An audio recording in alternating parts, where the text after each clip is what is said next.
Now rocking with the hottest boxing podcast in the land with your host, Coach Malachi Williams. True.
Yeah. What's going on, family? It's our boy, Coach Malachi, in the building, and we are back. Let me make sure everybody can hear me. No, I be having doggone sound issues. No, well, not sound issues, but I make sure. All right, I'm good. I think we good. I think we Gucci. Shout out to everybody, man. Happy Monday. Man, the day starting off good for me. I ain't lie to you, boy. The day starting off good, bro. I'm like, man, this shit. You see what I'm saying? I got, you know what I mean? I'm like, man, this shit starting off good. Great, to be honest with you.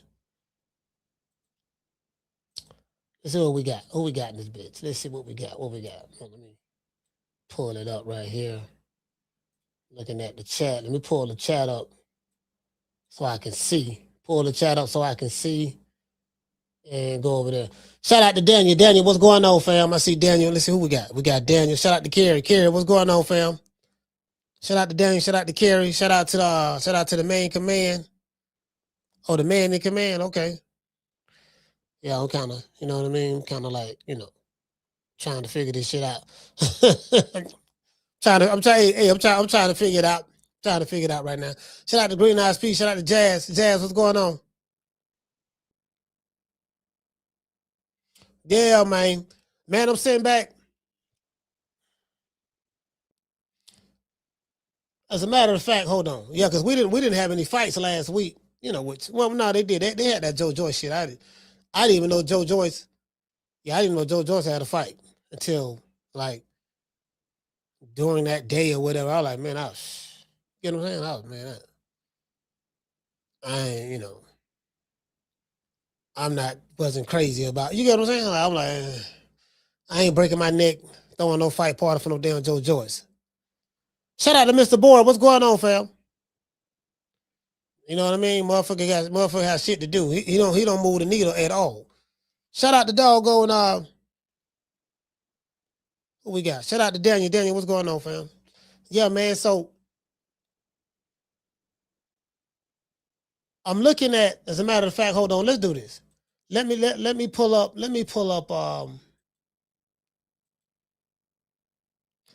whole lot going on.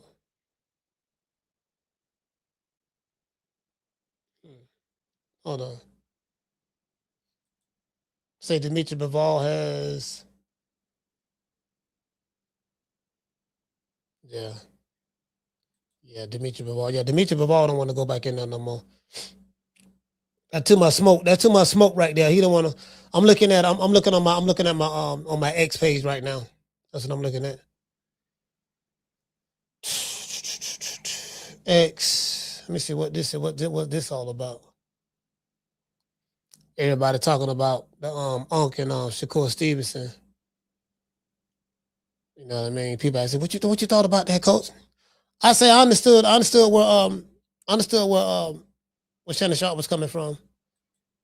He didn't really know how to defend his position. You know what I mean? Like like me, I would have ran through that. I would have ran through that shit like that. You know what I mean? Because it's me. You know what I mean? But no, I understood what he was saying. He was just basically saying that, look, man, stylistically, man, you style born, man. That's it. And Shakur's argument is, you ignorant, you don't know nothing about boxing. Because you think my style boring. No, it's motherfuckers who know a whole lot about boxing think your style boring. And then another thing,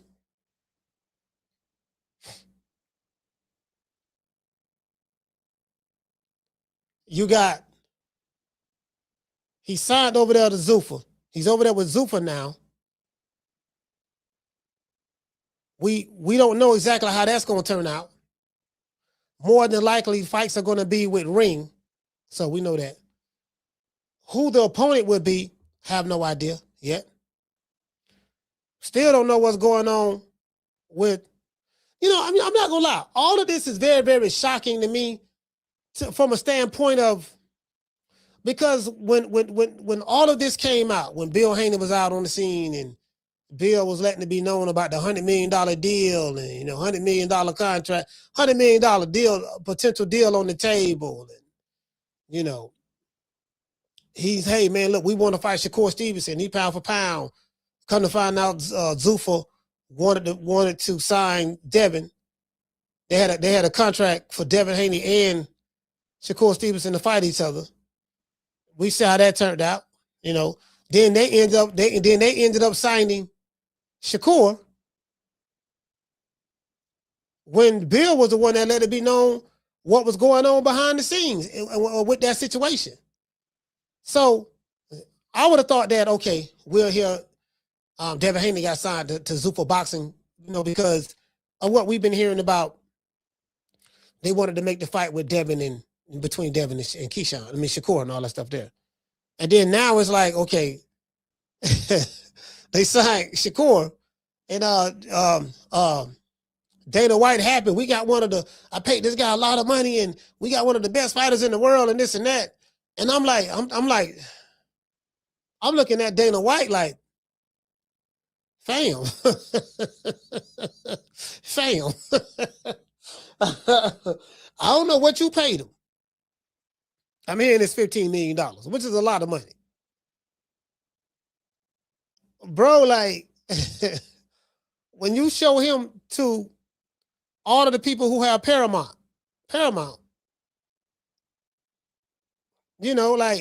the shit got to be exciting. If that shit ain't exciting, bro, if it's the same old shit, then it's like, bro, you paid a lot of money for a product that's, the product is good, but it's not going to perform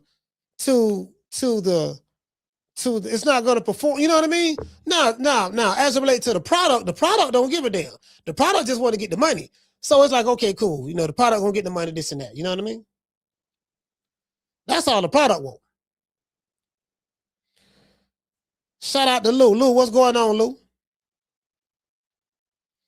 Shout out to Carl. Carl, what's going on? Pookie Matlock, what's going on, fam? Yeah, so I get that. But I'm like, man, this shit, and then I'm like, we still haven't heard anything from Devin. Like, Devin said he got some news going down, so we don't know exactly what's going on with that. We gotta wait. Gotta take the wait and see approach. We can't speculate on what's going on because we really don't know. The speculation, we can kind of speculate a little bit because we can look at, okay, what are the options? What options are there? Did you get what I'm saying? So, anyway, let's get into the show. Shakur Stevenson flip-flops again. Flip-flops. Changed my mind. I'll fight Devin Haney at 144 catchweight.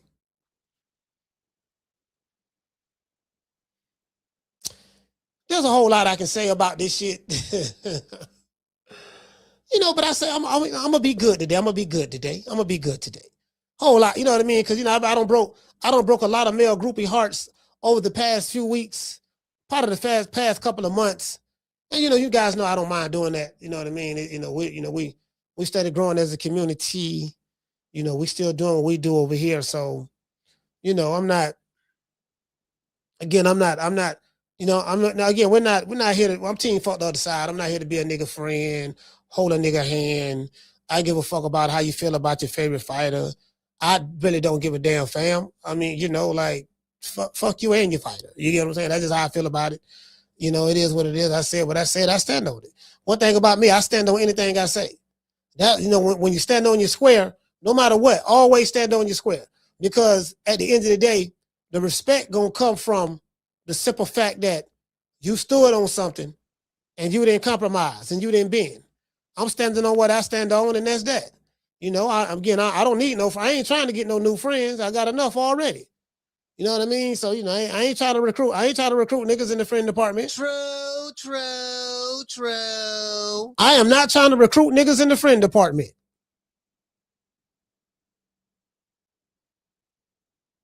You get what I'm saying? You know, they come and go. They come and go, fam. They come and go. You know what I'm saying? So, you know. In another Zuffa Boxing interview from Shakur Stevenson, y'all probably done seen some of it already. Shakur was asked who he wanted to fight next, and he said Devin Haney and Tank Davis, right? Shakur went weeks denying reports that he was in negotiations with Zuffa Boxing to fight Devin Haney. He denied that for weeks, said it wasn't true, said it was a lie. Only to come to find out that it was a lie. Shakur also said that Devin and Bill keep calling his name.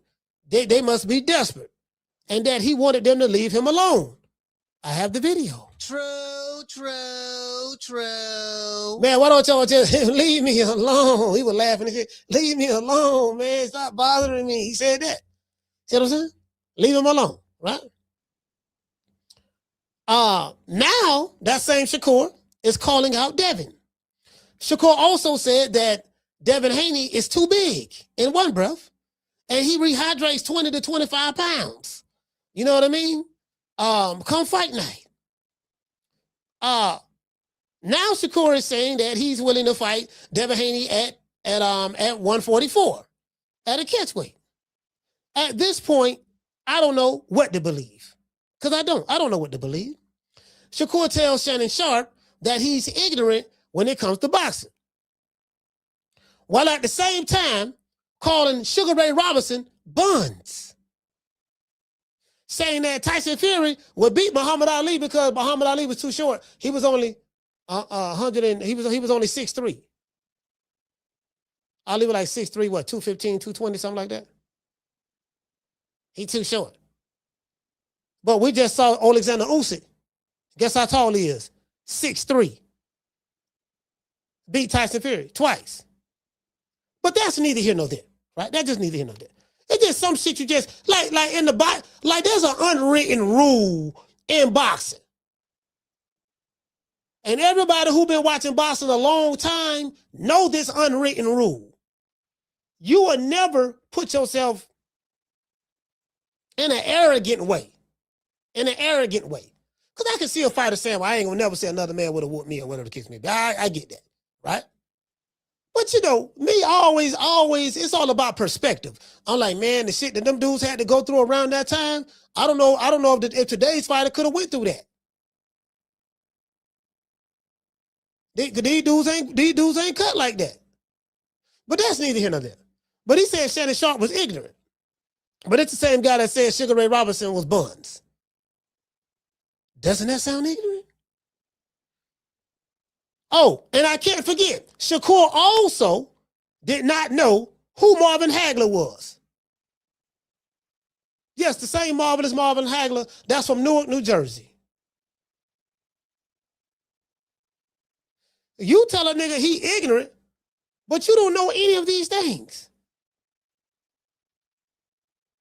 How the fuck you don't know who Hagler is?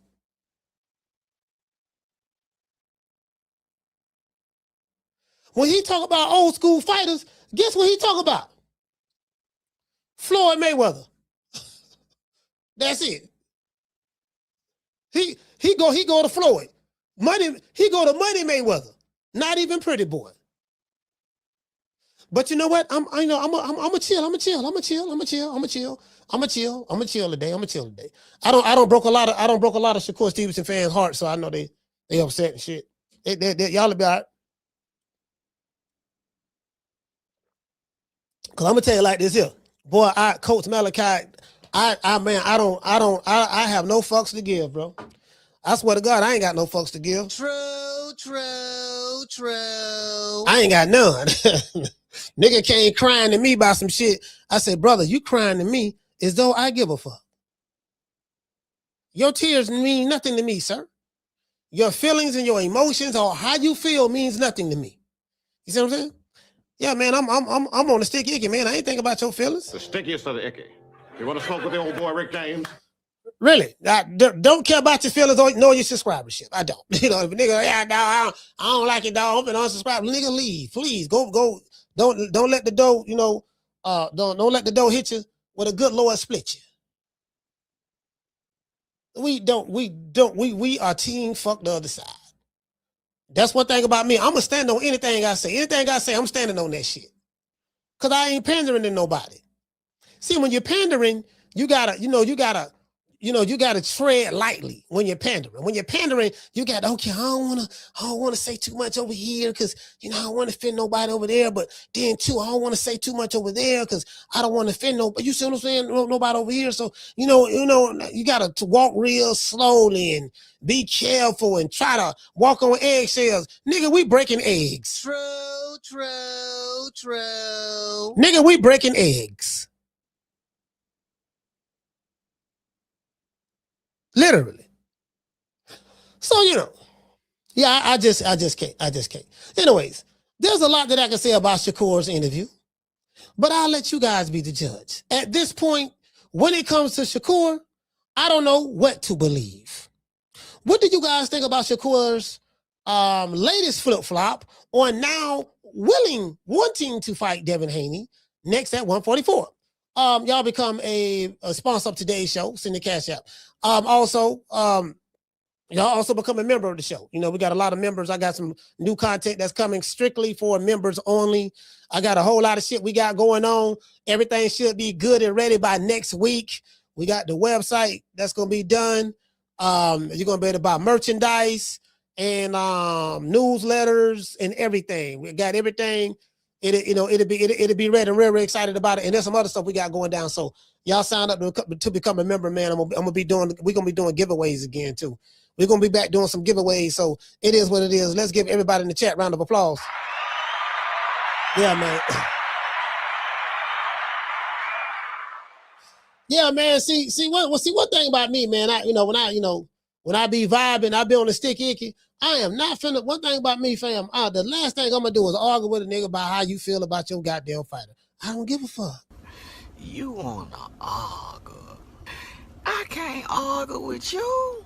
You mad? Look at you. You mad? I don't get paid to argue with you. Who is you? You ain't nobody. Yeah, man, I ain't got time to be wasting no time on nobody ass nigga, man. Sir, yes, man, yes, who please, sir? Do not blow my high. I'm feeling good right now. Do not blow my high. I refuse to let anybody blow my high. You get what I'm saying? I'm enjoying this ride right now. Let me enjoy the ride, fam. Keep that shit. Go talk to your baby mama or your cousin or your auntie or complain to somebody who worked with you on your job. If you have one, I don't complain to me, sir. I don't want to hear it. To this day. You do not have a shoulder to cry on over here. I can promise you that. You do not have a shoulder to cry on. You get what I'm saying? You do not have a shoulder to cry on over here. No, sir. No, sir. Yeah, see, when you shit on the old school cats like that, to me, it's fuck you. When you do that, to me, that's a golden rule. When you do that, when you shit on Ray Robinson and Ali and you don't know who Hagler is, you talking, yeah, I ain't know who Hagler was. He ain't no nigga. He from Newark, New Jersey. So you an active fighter and that is very ignorant to the sport of boxing. You ignorant as fuck. Only thing you know is Floyd. Yeah, man, Floyd. When you talk about old school, listen. When you talk about old school and you say Floyd Mayweather, that tells me everything I need to know right there. True. Floyd ain't even old school. Ain't enough time went by for him to be old school yet. He 96. Oscar De La Hoya 92.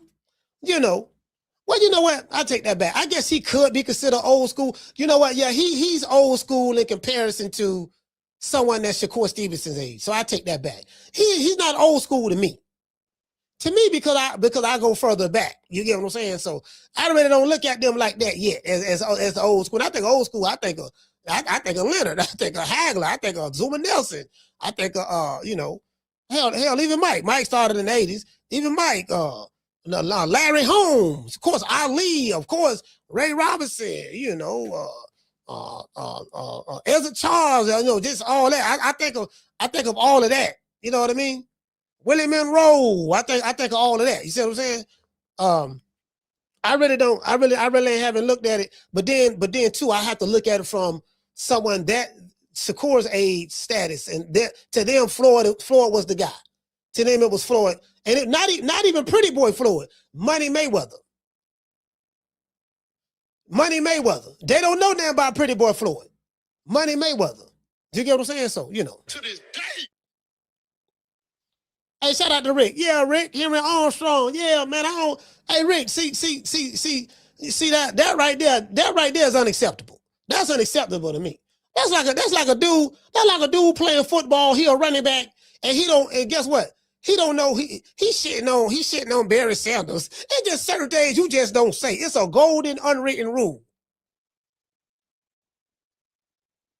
He don't know that. I can't get behind no nigga like that. And I'm just saying me. I can't get behind that, not me. You know what I mean? Not taking away from him. He's a great fighter, but yeah, I can't get behind that. Not that.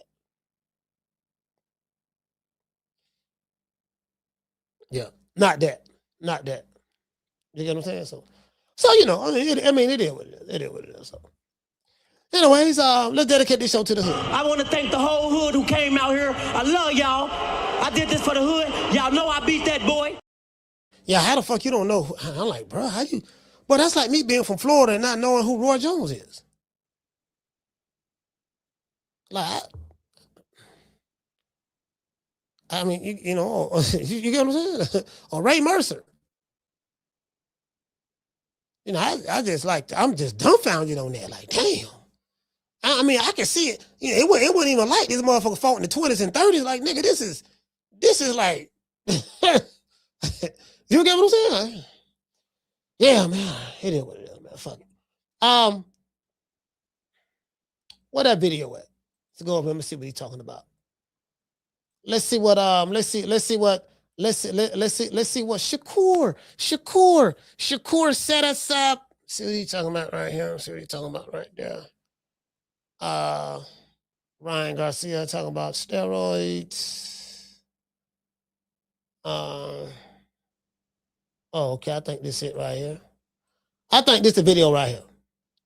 Matter of fact, let me go ahead and share it. Let me go ahead and share this right here because y'all can see what I see. I'm looking at my X page right now. X. Lego. Talk to us about what you're sort of looking at now as you begin your run with Zuffa. Here's the thing. Me and Devin is at 2 different weight classes, but I said publicly that I'll fight at 144, and I stand by that. So I don't care if he's going to be 20, 25 pounds bigger. I am cool with it. I'm comfortable with it, and I will go in there and still beat him. He was 20, 25 pounds bigger than Lomachenko, and to me, I felt like Lomachenko edged out the decision that night. So if he could fight him and beat him, I feel like I could beat him too. Okay, interesting. Does the idea, though, of a 5th title in as many weight classes at welterweight, is that something that does motivate you in the near future? Yeah, I probably will fight welterweight before my career is over, but that will be my last weight class. I will not be going to 154. If I do, I will go to 154 and fight a bum, but for sure I will not be going to 54. I'm a smaller guy, and I'm naturally a 35-pounder. I still could make 135 pretty easy, so nah. All right, speaking of 135, sure you know what I'm going to say, a big win. Let's see this one about what you're sort of looking at now as you begin your run with Zuffa. So check this out. So all right, okay, let's stop right there. Now, I just had to let it all play out first so y'all can hear it. Now I'm finna break it down like a 57 Chevy. Now, he said, what is your plans with your run for Zuffa?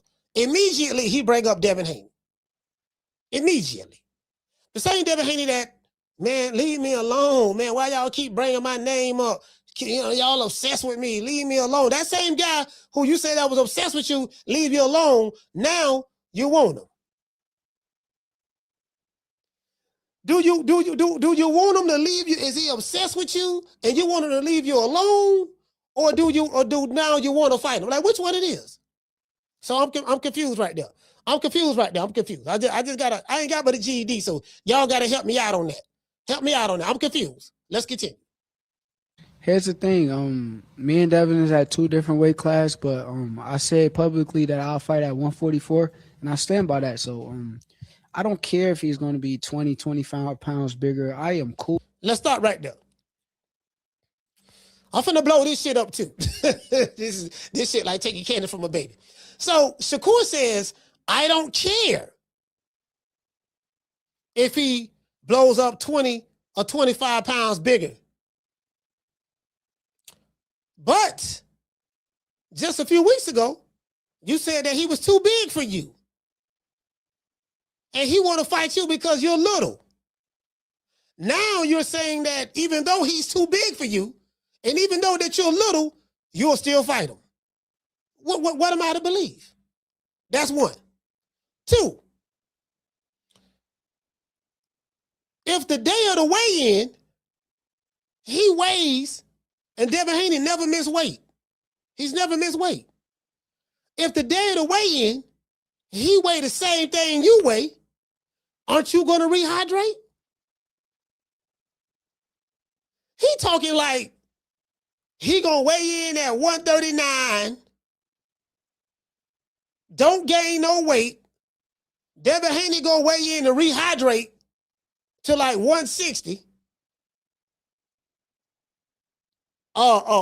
He say 20 pounds. So he's saying 167. And he's still gonna be 139. True.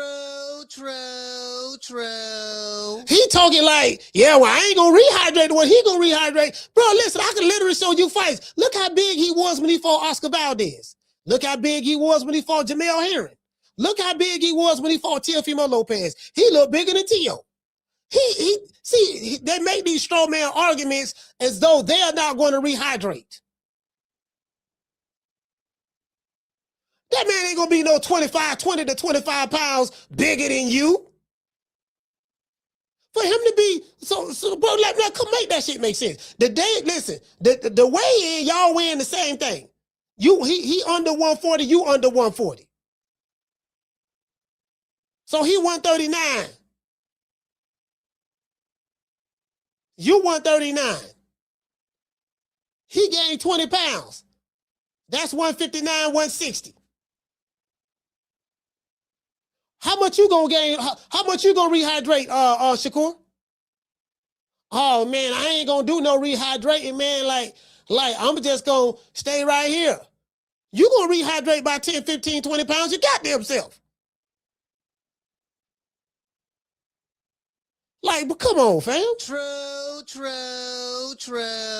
When you rehydrate and he rehydrate, he ain't gonna be no 25 pounds, 20 to 25 pounds bigger than you fight night.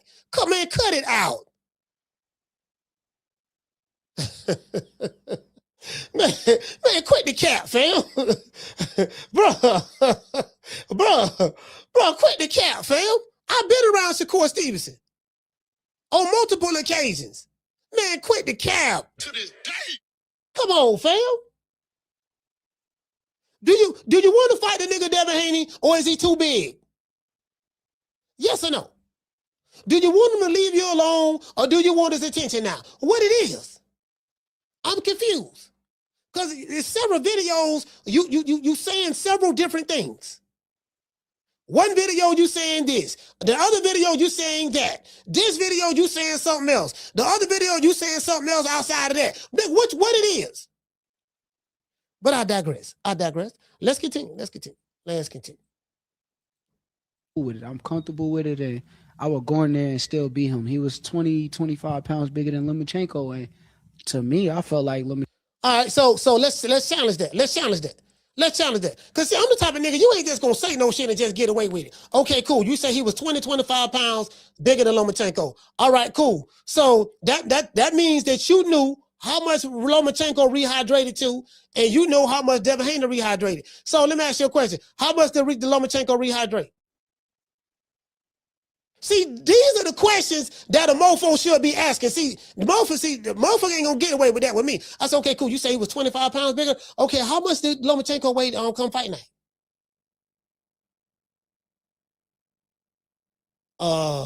Yeah, I don't know, but definitely bigger. Okay, cool. You don't know. You don't know. Okay, cool. So how much did Devin Haney weigh come fight night? See, if you don't know these things, you just pulling shit out your ass. You just saying shit. 1 minute the nigga gonna rehydrate 20, 25 pounds bigger than you. So what is he gonna weigh? And what is you gonna weigh come fight night? What you gonna weigh? 140? Well, I weigh 144. So you not gonna rehydrate? No, I ain't gonna rehydrate. I'm gonna be 144 tomorrow night, the night of the fight. Devin gonna weigh like 165, probably 170. I ain't gonna rehydrate. I'm gonna still be about the same size I weighed in at. Man, cut this shit. True. Cut this shit. Cut it, fam. Cut it, fam. Chenko edged out the decision that night. So if he could fight him and beat him, I feel like I could beat him too. Okay, interesting. Does the idea, though, of a fifth title in as many weight classes at welterweight, is that something that does motivate you in the near future? Yeah, I probably will fight welterweight before my career is over, but that will be my last weight class. I will not be going to 154. If I do, I will go to 154 and fight a bum, but for sure I will not be going to 54. I'm a smaller guy, and I'm naturally a 35-pounder. I still could make 135 pretty easy, so nah. All right, speaking of 135. There's a whole lot I can say. I'm gonna just drop these phone lines. There's a whole lot I can say, but you know what though? I ain't gonna say no more. I'll let Shakur do the talking on that. But I tell you what, but before we do, I want to give a shout out to the tenderoni, the honey dips, the PYTs, and what else we got? And the snow bunnies. See your eyes shine, she's my snow bunny, please. In the winter lights, too, she's my sweet Dr. Cream. Talk to my nose, this lover's got is so raw. Make you goose, stepping out, run out of control. Turn it up, it's me against the light. Snow bunny, moving on the bar. Everything's alright, got that smooth soul feel. no, that's Dance it in the light, with my snow, turn it up.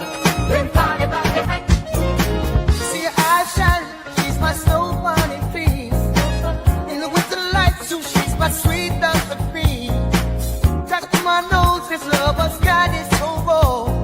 Make you goose, stepping out, run out of control. Turn it up, it's me against the light. Snow bunny, Moving on the bar.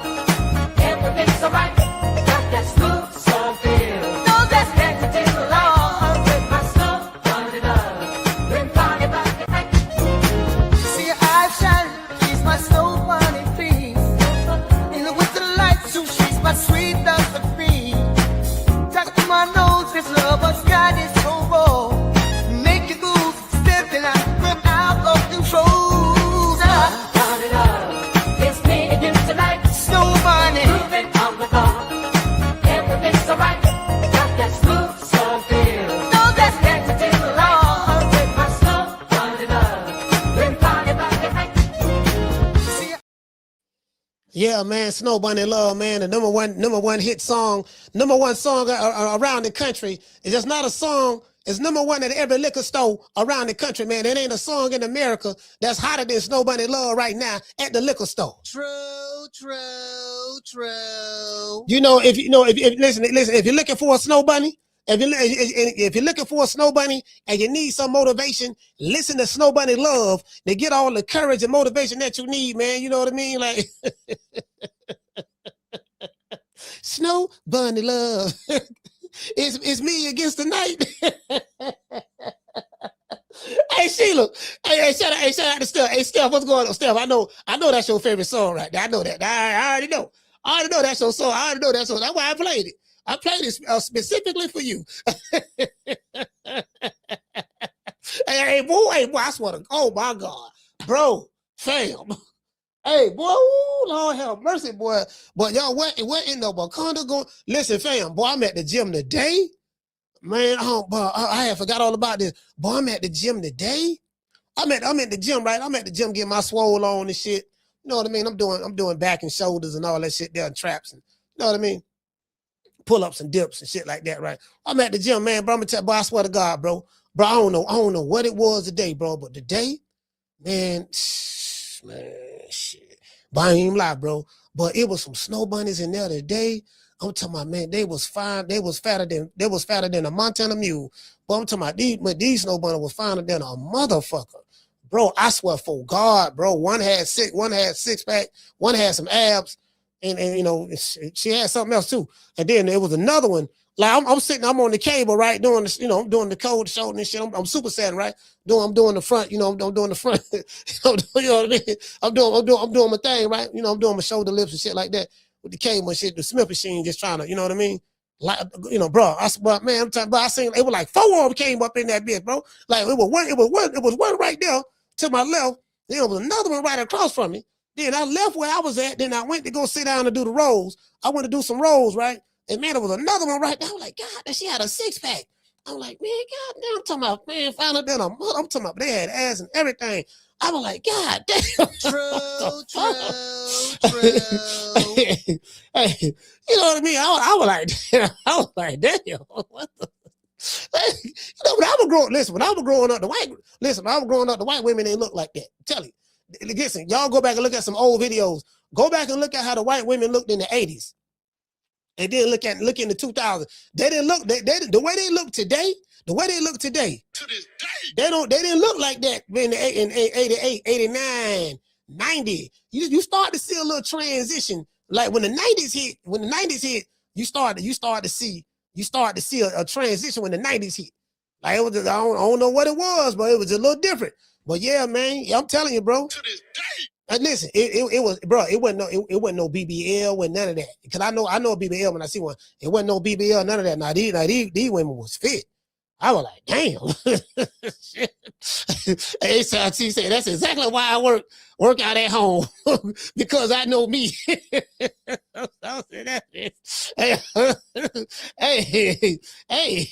listen. It's some fine sisters in there too.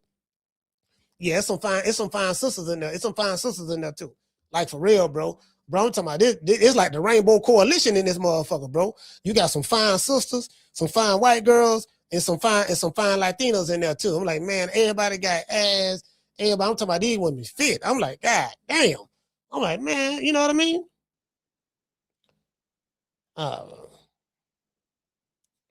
Shout out to Keisha. She said, yeah, they got them plastic surgeons on speed dial. You know what? I don't know this was plastic surgery because yeah, it didn't look it. It wasn't like exaggerated. It didn't look it at all. It was kind of like just somebody with a fit body. You get what I'm saying? Like, no, it didn't look it at all. Like, I'm dead ass serious. It didn't look it at all. No, but you're right about that, because that's real heavy. That's real heavy here in Florida. Like Florida, like I think Miami is like the BBL capital of America or around the world or something like that. Like everybody go down to Miami to get their bodies done. Like I was watching this show. Keisha, and it was talking about that. It was talking about Miami, how everybody go to Miami, and you know what I mean? And you know, they go get with Dr. Miami. They go down there and get with Dr. Miami. But there are some other guys that do it as well. Dr. Miami is just the one that got the fame and the notoriety. But yeah, man, they go down there, boy. You get what I'm saying? Yeah, for real though. They do that. They do that now. They go down there and they do that. So anyway, I want to see what the people are talking about in the hold on. What are they talking about? What are they talking about over there?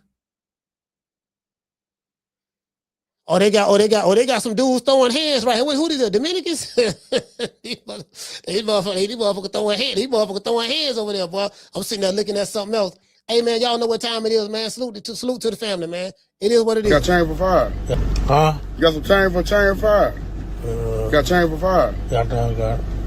Chain me up. All right. Man, get my $5 on me. All right, bro. Man, get my $5 on me.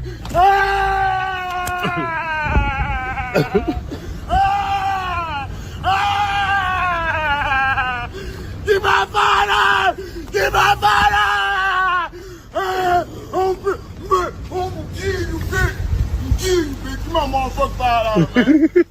Man, stop playing me, man. Give me a $5. I'm gonna tell you got it $5. I'm gonna tell you got it $5. Hey, man. Hey, look.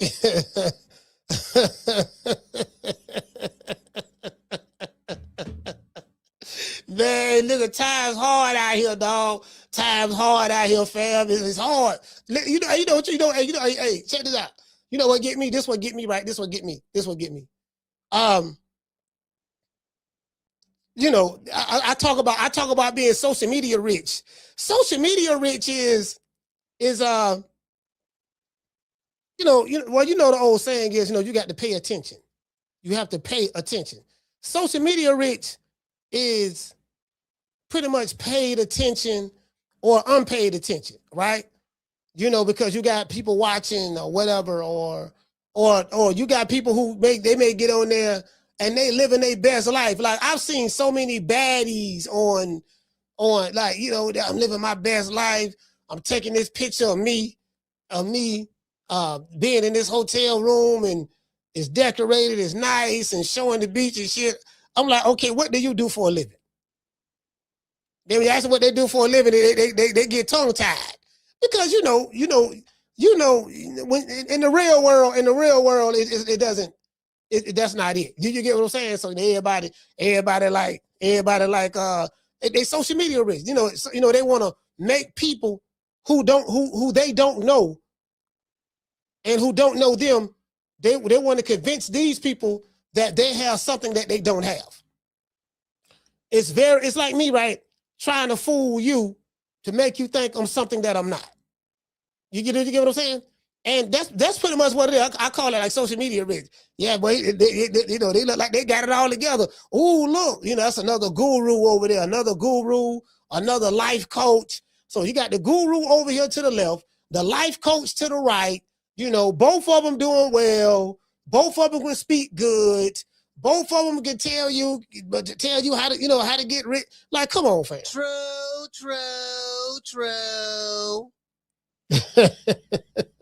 Come on, fam. Everybody rich? Hold on, is everybody balling? Everybody doing good? Listen, the nigga who got a whole bunch of jewelry on ain't got nothing. I can tell you that right now. The motherfucker who got listen, I'm just saying, like, you got all that fake ass Temu jewelry on. Like, I know people who got money. I know. I got quite a few rich friends. I do. And bro, I promise you, they dress the total opposite of what's being portrayed on social media. It's literally the total opposite.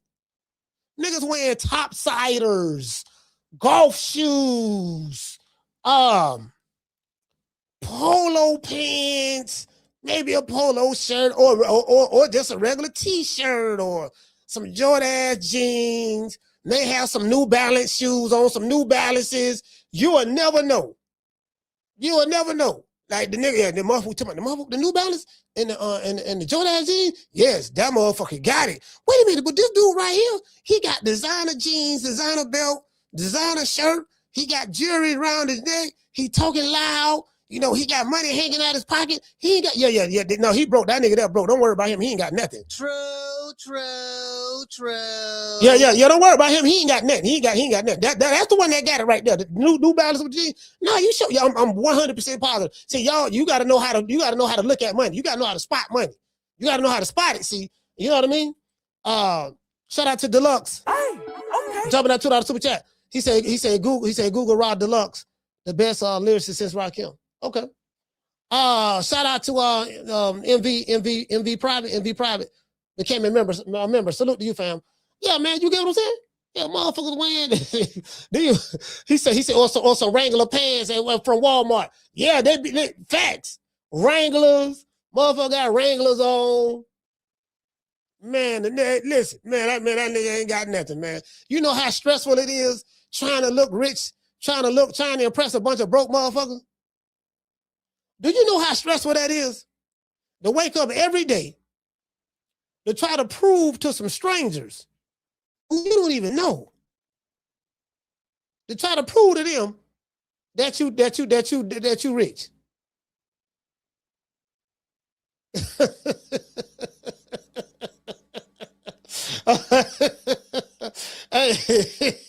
Hey man, you can't make this shit up. Phone lines open, man. You want to talk some shit? Call me. Start some shit, bitch. Sup, fool? You gonna talk shit about me, homie? Where you from? Hundreds of niggas is waiting for your motherfucking call, and they all talking shit about you right now. Call the coach at 530-494-9636. We waiting on your bitch ass. Shout out to MV Private. Hey, okay. Dropping that quarter of a bam dub on your boy. Hey, Leroy. Super chat received. Playtime's over, boy. He said, I've been told people that Shakur is schizophrenic, coach. Oh, yeah, you think he's schizophrenic? You think so? I mean, I don't know. All I know is you can't tell a motherfucker they ignorant about some shit, and you say Sugar Ray Robinson buns, you want to be on the pound for pound list, the very same list that the person Sugar Ray Robinson was made for. You know what I mean? And you don't know who Hagler is, and he's from Newark, New Jersey.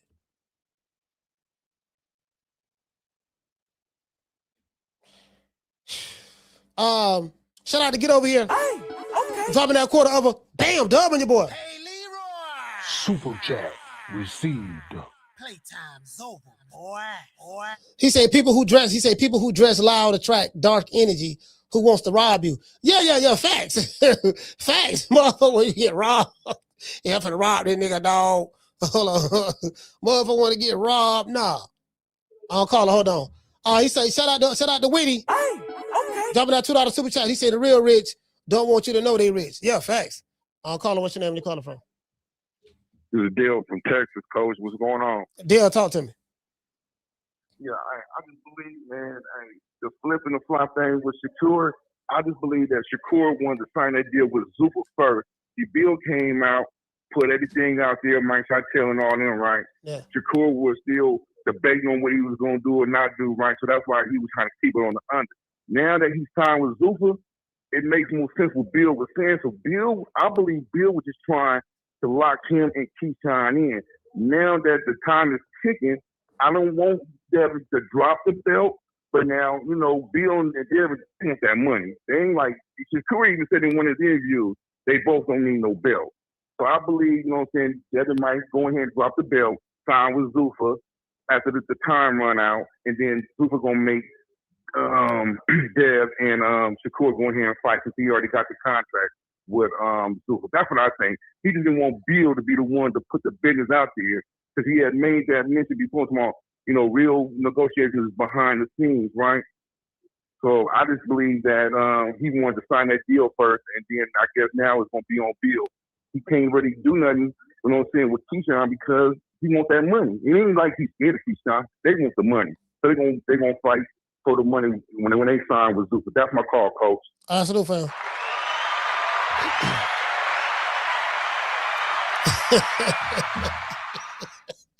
Yeah, dog, see what it is.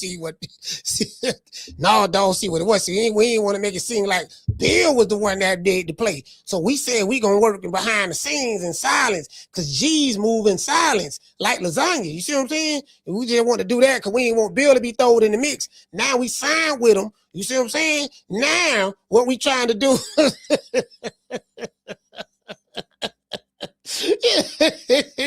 Y'all know what I heard. Do what I heard. We must internalize the flatulation of the matter by transmitting the effervescence of the Indonesian proximity in order to further segregate, to preclude on the issue of world domination would only circumcise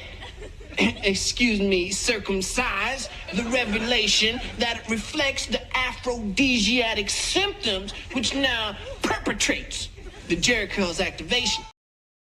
Yeah, dog. Now see what we got to do, brother. Now see what it was. Now, coach, you don't want to do what you understand. Now, see what Shakur, what we were trying to do, brother. We were trying to analyze the situation of the contract because there were certain determining factors that would ovulate the circumstances within the metaphoric sphere of the words of the within the letters in the sentence and the way the contract was structured. What we were trying to do, we were trying to work a backdoor deal, but Bill Haney was out in front talking, spilling all the business. So we had to pull a Machiavelli, throw him to the left, throw him off a little bit, you know what I mean? Had him look over there while we was working in the background, trying to go ahead and modulate the situation. You see what I'm saying? We broke it down like chromosomes and atoms. Do you get what I'm saying? The molecular structure of the deal defines that. I should, you know what I mean? True.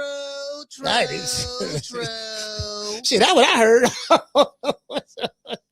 Yeah, you know what I mean? Like, that's what I heard. I don't know what y'all, that's what I heard. Shout out to Mr. Tomato Can. What's going on? D4L, what's going on, brother? Yeah, man, I ain't. yeah, you see what I'm saying? Shout out to the shit, these niggas. Man, when these niggas gonna fight? That's all we really want to know. At the end of the day, that's all we want to know. All the other shit, we try to. I'm confused. You know, I ain't got but a GED, so it don't take much to confuse me. I'm confused. I don't know what's going on. 1 minute you're saying this, the next minute you're saying that. Or the other minute you're saying that, the next minute you're saying this. Man, I don't know what to believe. This man don't saying 4 different things 4 or 5 different times. Man, come on, man. Which one to believe? Yeah, now the other 3, he was just doing the 52 fake out. But the last time what he said, now that was really what was going on. So I'm saying, okay, how did you come to the conclusion that the other 3 or 4 times was lies, but the last time was the real one? How did you come to that conclusion? Well, you see, you got to understand, see, coach, see what it is now. See, he was just saying the first 4 to throw him off. But how do you know that the last thing he said wasn't a throw off? Well, see how we know it wasn't a throw off, because now he sided Zuffa.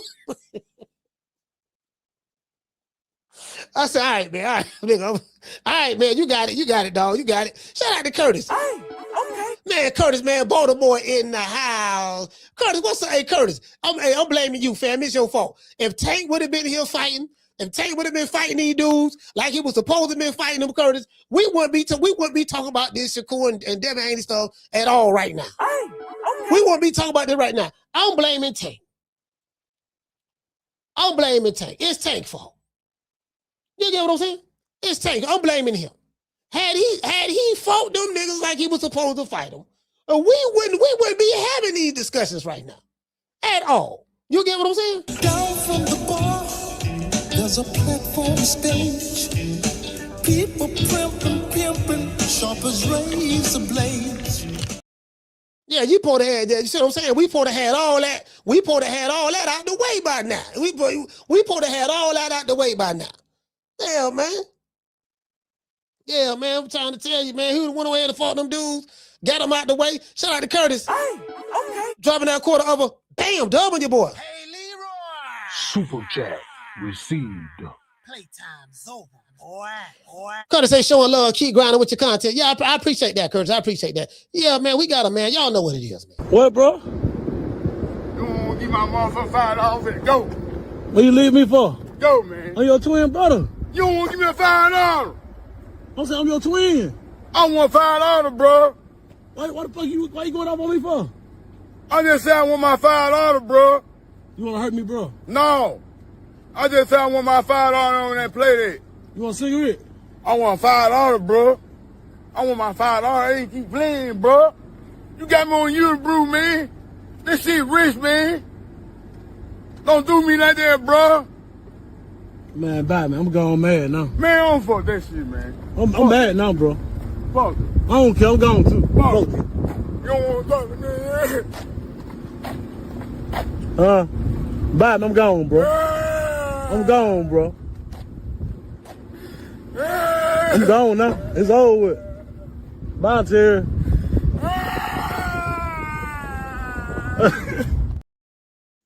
That's how I be crying. That's how I be crying when I get excited thinking a nigga finna throw some hands, only to come to find out they were just tweeting. That's how I be crying when I think a digital shootout. When I think a digital shootout between 2 fighters on X, or go turn it to a fight. Oh shit, they had a digital ham. Boy, they had a digital shootout on Twitter, boy. Woo, I'm trying to tell you, we finna get that fight. You know, I get excited. Oh, then when I found out they tricked me again, I go to crying. True. Yeah. True. Yeah, they tricked the nigga again, dog. Hey, tricked me again, dog. He said you, bro. Yeah, he was trying to say YouTube. He said you got me on YouTube. He was trying to say you got me on YouTube. He said you got me on you, bro. You got me on you, bro. He was trying to say YouTube, fam. He had got tongue tied a little bit. He got tongue tied. That's all, you know. It happened, you know. People get tongue tied. So I'm saying it be like that. It be like that, you know. Player. Hey, players mess up. Players mess up. Hey, what she say? She said, I don't even get on X no more, coach. Yeah, boy. Hey, listen. Hey, check this out. Hey, Keisha, you ain't missing nothing. Ain't just a bunch of whole ass niggas crying all day. niggas crying. But there's a whole lot of gangsters on Twitter. Man, shit. Man, on Twitter, boy. Hey, it be popping on Twitter. I watch Twitter like when I ain't got nothing else to do. When I'm bored, really ain't nothing to do. You know, I just go on Twitter, I watch a good old digital shootout. They be having a lot of shootouts on Twitter. They be riding for their fighters, boy. You'll see Tank fans going to war digitally online. They'll be banging against doggone Devin Haney fans. You'll see Devin Haney fans getting in digital shootouts with Shakur fans. You'll see Shakur fans getting in digital shootouts with Tank and Devin Haney fans. You will see Devin Haney fans getting into the digital shootout with Tank fans and Shakur fans. You'll see Tank fans getting into a digital shootout against everybody. Tank gonna diss everybody. He gonna diss Gary Russell Jr. He diss Crawford. He dissing Boots now. He gonna diss Devin Haney. He gonna diss Shakur. Like, you know, it's Tank against everybody. It's Tank against everybody right now. Only problem is he ain't fighting them in the ring. He whooping them now. He whooping them on Twitter. Now on Twitter, he fighting them on Twitter. True. See, that's if he just fought him in the ring. If he fought him in the ring, then everything will be all right.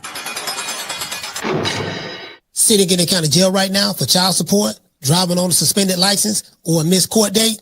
Don't even trip. I made one phone call to IT bail bonds, and they had me out the same day. No judgment, no games, just real people who move fast. If you or a loved one is locked up in the city of Tampa, call IT bail bonds at 813-231-2663. IT bail bonds is located at 6201 East Hillsborough Avenue, Tampa, Florida, 33610. IT bail bonds. When freedom is on the line, call IT.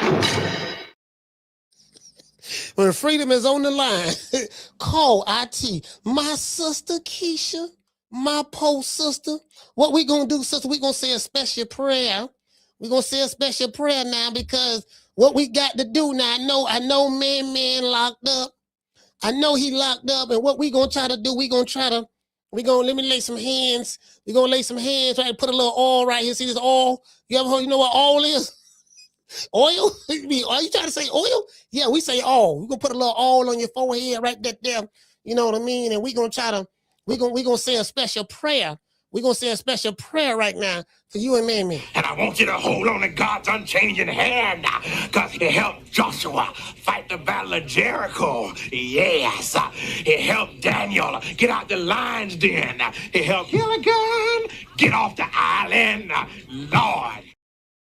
Yeah, man, he helped. If the law can help Gilligan get off the island, the law can make these dudes fight. Like, we try to figure out, fam, how you better than the generation that came before you, but you ain't doing none of the shit that the generation came before you did.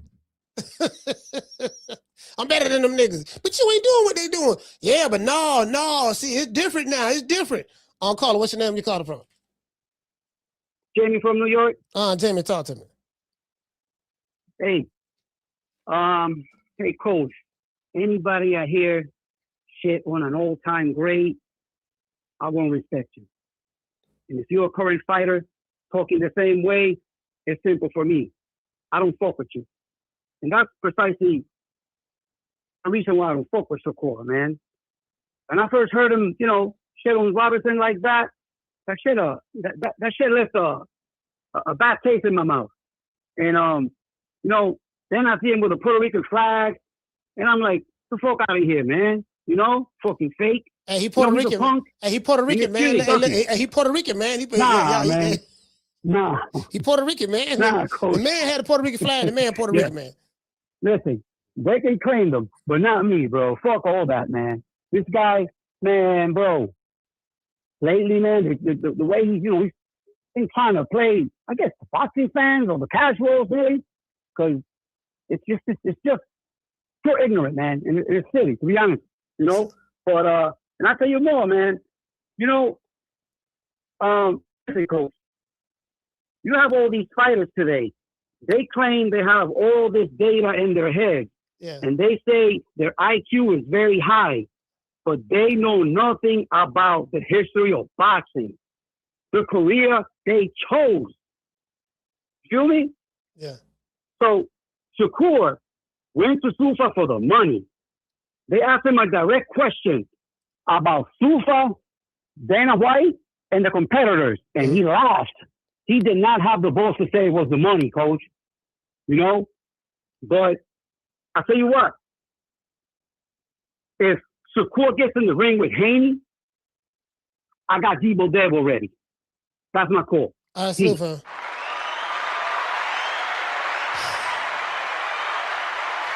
See, I'm not gonna lie, bro. I'm on record saying this.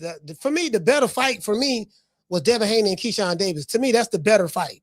I don't think that Devin Haney and Shakur Stevenson would be a great fight. I really don't think so. I could be wrong. Maybe they will fight, but both of these guys are going to box each other. Both of these guys are going to try to outbox each other.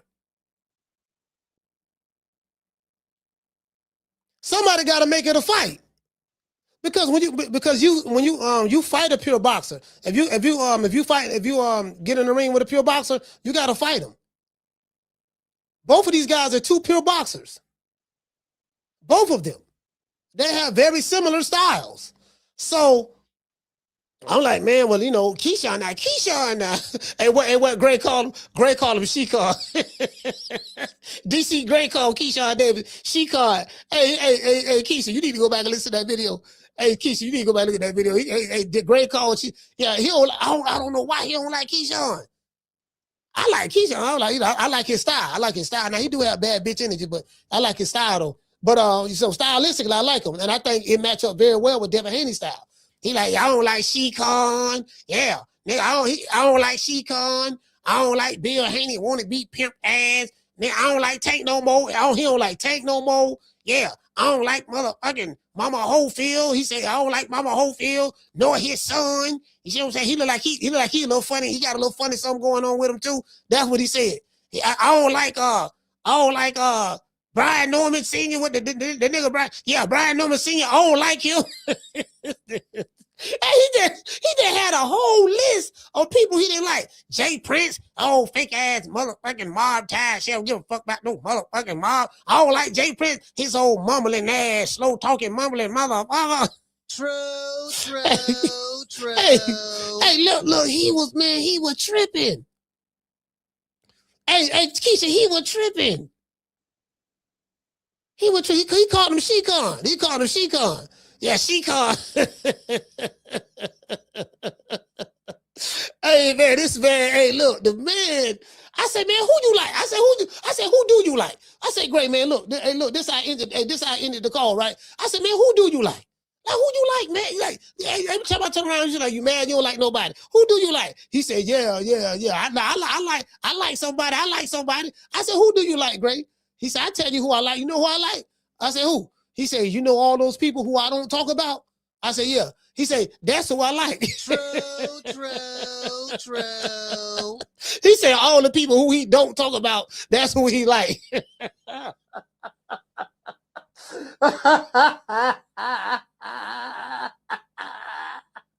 Man, this nigga from DC, man. Hey, the man say, I can't win, dog. You got it, dog. I know one thing about me. I know when I met my match. When I have met my match, I know when to back away. I say, you got it, dog. You know what I mean? Can't win them all. You can't win them all. You can't win them all. I know when I have met my match. You get what I'm saying? I told you, there's 3 niggas I can't do nothing with. Bill Haney. Talking to Bill is like having mental gymnastics. This motherfucker. Like talking to Bill is like talking to was it Xavier? Dr. Xavier from the X-Men. Cause he like what he do. He can get inside your mind. Like I forgot what they called it. Well, he can read your thoughts and talk to you and shit like that. Talking to Bill is like talking to him. Talking to guy, nigga finna say some slick shit. He just said some slick shit, but he brought it in a different way this time. And, he coming with the flim flam. He mixing the flim flam with it now. He mixing the flim with the flam and mixed the flam with the flim. He said some most I'm gonna try to figure this shit out. What this nigga talking about? Okay, so we don't got past that. We don't got past that. And then Brian Norman Senior, he just going off. He gonna overtalk you. He ain't gonna let you, he just gonna snap. He just gonna snap, be going off. He very disrespectful. And then Gray, Gray is kind of like,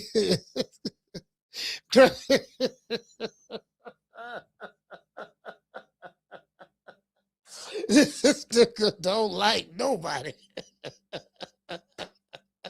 And he wish a nigga would.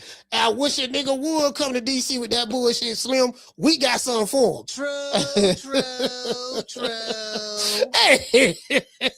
Hey, shout out to Mr. Tomato Can. Yeah, Professor X. Hey, look at man, talking to Bill like talking to Professor X. No, okay, this nigga here, man. I got the guy. Damn, tongue wrestle with this nigga. You know what I mean? I got to hear all this. And then Gray just a savage. Gray just go, man. The man went off on me. He don't like me. He don't like Jay Prince. He don't like Bill. He don't like Devin. He don't like Shekon. He don't like Shakur. He don't like Mama Holyfield. He don't like Kid Austin. The only 2 people he did like, he said he like Boots Ennis. He said I like Boots and I like Abdullah Mason. Them the 2 he said he like. And he said he don't like Tank no more. True. And he said he don't like Tank no more. I was like, man, goddamn, Gray boy. Shit, nigga, this nigga don't like. Yeah, Slim. And I wish it, guess what? That's right. Motherfucker, and bring his ass to DC, Slim. He gonna find out real quick. I'm like, man, look here, man. Everybody know you niggas in DC Bammers, man. Everybody know that, man. Everybody know Jay Prince, Marv Tides run that city.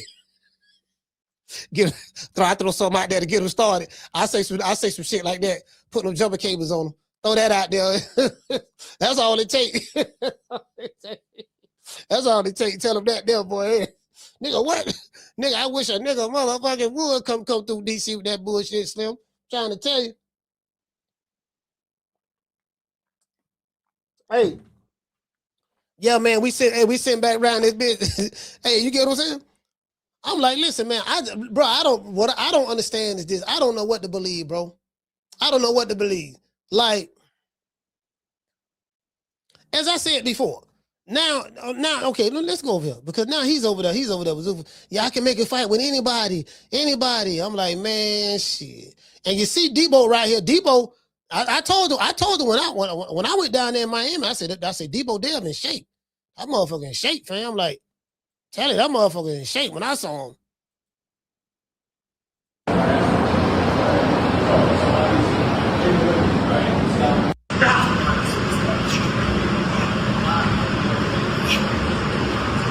See, hey, you see that there? See now, Beterbiev, now Beterbiev do this.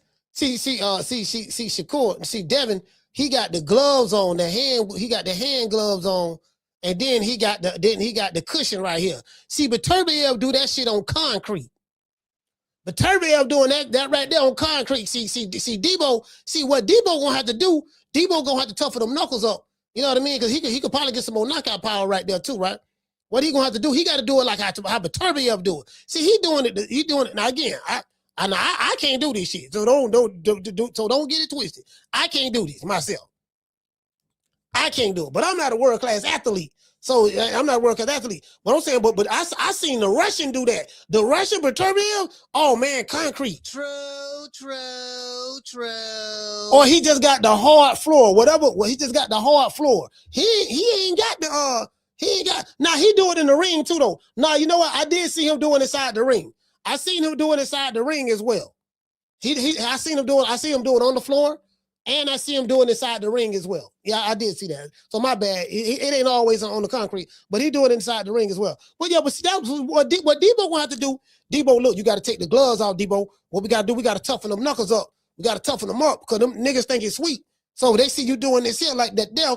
They're like, oh man, he got the gloves on and he got a cushion. You got the gloves and the cushion right there. You know you want to try to get some calluses on them knuckles. You got to get some calluses on there, fam.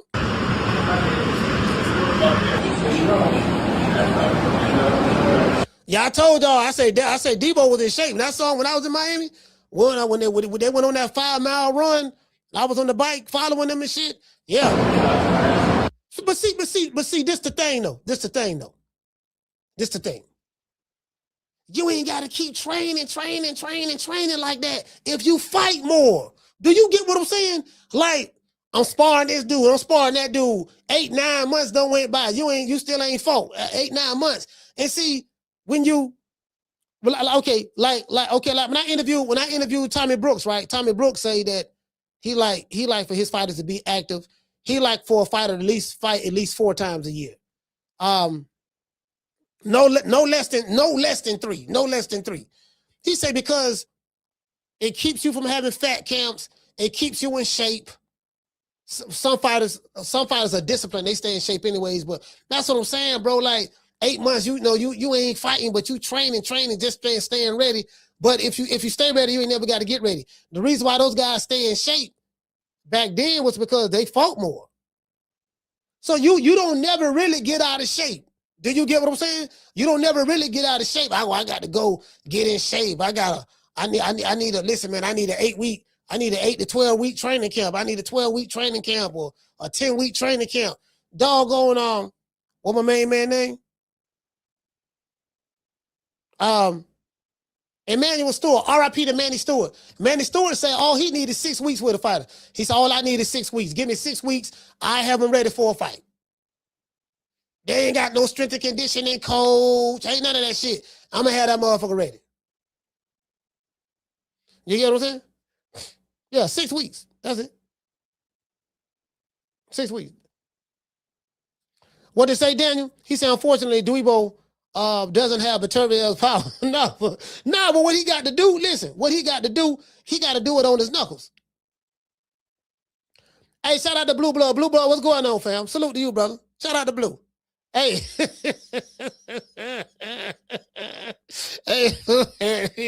Hey, bro, you had me laughing, bro. I'm sitting there watching your shit. I be seeing motherfuckers be complaining in the chat and all that in the comment section and shit like that. Shit be fun. I know, be having fun with it. You know what I mean? I like these motherfuckers be complaining and shit, crying and shit. Yeah, I like seeing you be crying. This shit be funny than a motherfucker. But yeah, man, listen. My thing is, see what he gonna have to do. We gotta get them calluses on them knuckles. Cause this the thing though, like them Russian fighters, them Eastern European fighters, man, cause it's cold over there. It's cold. They coming up under harsh conditions. So when they fight, You gonna have to kill one of them. That motherfucker Beterbiev, like me, I would duck that. I would avoid him at all costs. I ain't trying to fight him. She got them. Bivol ain't trying to fight that motherfucker no more. Bivol like, man, fuck that shit. I fought him twice already. I won the battle, but I lost. I lost the war. This motherfucker, because he took some punishment. Both of them fights, he took some punishment, bro. That motherfucker hitting hard, bro. He hitting hard. See, Benavidez don't want to fight that motherfucker. See, Benavidez went. That motherfucker went straight to goddamn cruiserweight to fight easy ass Zerto. That easy ass fight. Zerto ain't no goddamn body. I mean, shit. He borderline. He a borderline tomato can his goddamn self. True. I ain't never been impressed with Zerto. Never. Man, I know a nigga from Compton. He was crazy. No, he from LA. He was crazy about doggone. Yeah, man, Zerto, man, niggas. When Zerto was super middleweight. Yeah, man, Canelo don't want to fight Zerto. Man, Zerto, man, you know, he was talking about, he would brag about Zerto. I'm like, man, Zerto ain't nobody, bro. Oh, coach, you don't know what you talking about, man. Zerto, man, everybody's scared to fight Zerto. They ducking him. Man, Zerto is trash. True. I mean, you get what I'm saying? I mean, in comparison, like, man, that man, shit. Nigga, please. Everybody, motherfucker, with them goddamn Zerto. Nigga, please. Yeah, but as it relates to Shakur, I don't know what to believe, bro. I don't know what to believe because the dude flip-flopping so much. Hold on. Oh, Lord. Oh, boy, I got to show y'all this shit right here. I got to show y'all this right here, boy. Listen, man. I got to say this. I got to have a disclaimer. Because I don't want nobody from New York getting mad at me what I'm finna say. But I got to say it.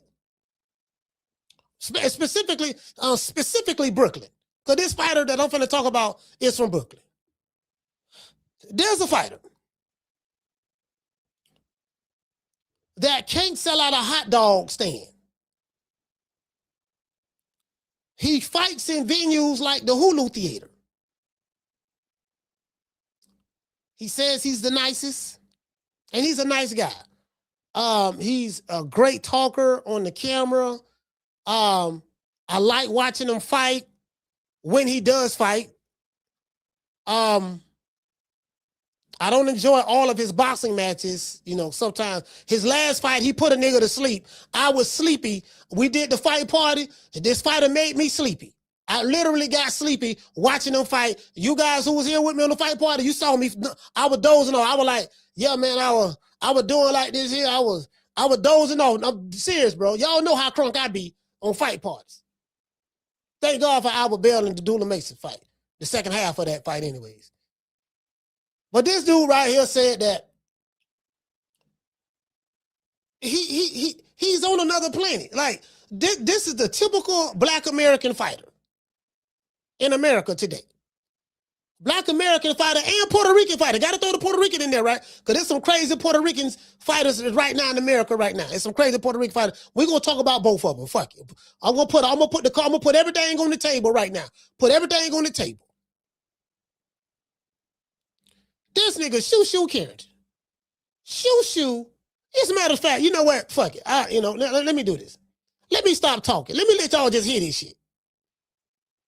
Now, for those who have xenophobia or who may feel like, yeah, man, this, America is this and that. Listen, when it comes to boxing, I told y'all, ain't none of these dudes no draw like that. It's Canelo. He from Mexico. So I don't even want to talk about Canelo. I want to talk about Black American fighters who are boxing right now, currently boxing. Tank, when Tank fight, his people coming to see him. Tank have sold out arenas all over the country. From the East Coast to the West Coast, he sold out arenas. I think that's an overall consensus of that. I don't think no one would deny that, right? Of course, his biggest payday was when he fought Ryan Garcia. Him and Ryan Garcia fought, and they made astronomical amounts of money, like $25 million, something like that, fighting each other. That's cool. Fighting each other.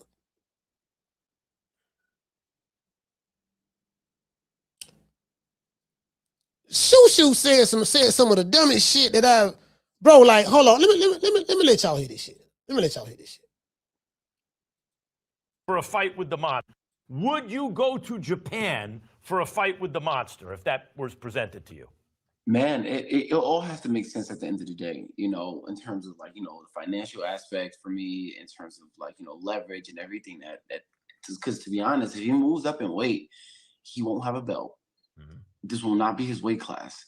I would have the leverage, And if wait, Shoo. I appreciate that point of view from your point of view, but in terms of actual in a way, leverage, I see where this is going. You're not wrong. You're not wrong. He is one of the. He is probably undoubtedly top 3, top 2 pound for pound best. Like But no, not just that, but also he's drawing the crowd. It's not that you can't draw a crowd. It's that he's drawing a crowd that no one has ever drawn in this weight class. Or weight. 55,000 is less weight. That's a lot. Yeah, that's what I mean by leverage. Yeah. Now, but okay, so I will say again, it has to make sense because I've also heard that he's expressed interest of building a bigger fan base in America too. Why not do it in New York? You know what I'm saying? Why not do it in the mecca of boxing and fight a guy like me doing so? I think that it would definitely attract a lot of revenue and a lot of fans coming and fighting in New York. Now, if it makes more sense to fight in Japan, I'm more than open to do that as well too. I've been dying to go to Japan anyway. Like ever since I was supposed to qualify for the 2020 Olympics in Tokyo. So like I have never been to Japan, and I would love to just experience that trip alone outside of fighting. But yeah, if it makes sense to fight in Tokyo, I would love to do that. But if not, then New York it will be. Possible. Man, you know what, bro? I can't. I'm gonna let this shit slide. I said I'm gonna let this slide. Then me watching it again, I say, nah, I can't let them slide. True. Oh, I can't let them slide. I said, y'all might well, shoe fans, y'all might as well put me on the shit list too. I got a whole bunch of you fighter fans. Y'all don't like me. That's fine. I ain't got no problem with that. Listen, bro, I was gonna let them slide. I was like, nah. Let's go break this shit down like a 57 Chevy. We're gonna break this down like Professor X. Well, not to like. Would you go to Japan for a fight with the monster if that was presented to you? Man, it all has to make sense at the end of the day. All right, let's start right there. That was a yes or no question. Would you go to Japan to fight anyway the monster if he moved up to 126? Yes or no? Oh man, see what it got to do now. See what it got to make sense. What you mean it got to make sense? The money got to be right. That's what he's talking about. Okay, cool. I get that. The money got to be right. Well, the fighters who fight in a way, I think they make more money going to Japan than that's why they go over there, because you know he's strong. Like this guy selling out 55,000 people. He fights at 122 pounds. I think he been up 4 or 5 weight divisions, something like that, 4 weight divisions. He moved up 4 weight divisions. Shushu wants him to move up a 5th weight division. Shushu wants him to move up a 5th weight division to fight him at 126. There are other champions at 126 that Shushu should be fighting. That's one. 2, he said it got to make sense. Fam, he's talking about money. Fam, you ain't breaking the bank right now. You ain't getting paid no hell of a money. You a 126-pound fighter. You ain't selling out nothing. You fight at the Hulu Theater, my nigga. Don't nobody in New York even know you. Outside of boxing circles. You ain't known like that. Ain't nobody talking about you. You ain't sold out a hot dog stand, my nigga. You sitting there telling the dude who is on the Forbes list. He's on the Forbes list every year as one of the highest paid boxers, one of the highest paid fighters in boxing. You can look it up. It's documented. You ain't nowhere near the Forbes list. You ain't nowhere near on the pound for pound list. You ain't a draw nowhere in your own country, in your own city. It gotta make sense. Oh, he got to come over to come to America, fight me in New York. You know what I mean? If he want to become a bigger draw, he got more fans in your own country than you do. Guess what? The man don't fought in America 3 times. If he fight Shushu, let's say he come to New York and fight Shushu, you gonna see Chinese people coming out of nowhere. It's gonna be it's gonna be a big money fight. It's gonna be a big money fight because of him, not because of you. Cause you ain't making no money, fam. You ain't making no money like that. You ain't no draw nowhere. So if it's a big money fight in America, it's gonna be because of him, not you. You know how I know? Cause you ain't no big draw in America right now. You ain't had no big money fight right now yet. Like some of these dudes, man, I don't know, like the shit these niggas be saying. I be like, fam, bro, like they be in a world of delusion. You know, in terms of like, you know, the financial aspect for me, in terms of like, you know, leverage and everything that Wait, what leverage? Wait. What leverage? Fam, you barely making $1 million, if that. You fighting in the Hulu theater and the fighting on undercards. You ain't no draw. Last I checked, you talking about leverage. Nigga, what leverage? You ain't on the Forbes list. You ain't on the power, like none of that. You ain't on nobody list. And your last fight, I went to sleep. You put me to sleep your last fight. Come on, fam. True. No, man, no. See, that's why these niggas don't like. That's why they don't like. They don't like me, dog. They don't like me. And I don't blame them. If I was them, I wouldn't like me neither. Because to be honest, if he moves up in weight, he won't have a belt. This will not be his weight class. I would have the leverage, you know. No, sir. If he move up in weight, his 5th weight division, he ain't got no, sir. He without a belt, moving up to 126. You still ain't got no goddamn leverage. What leverage do you have? Well, I got a belt. Man, fuck that belt. You ain't no draw. With that belt, what you drawing? What you doing at the live gate? Are you breaking live gate records? Do you have 55,000 people coming to see you fight when you fight?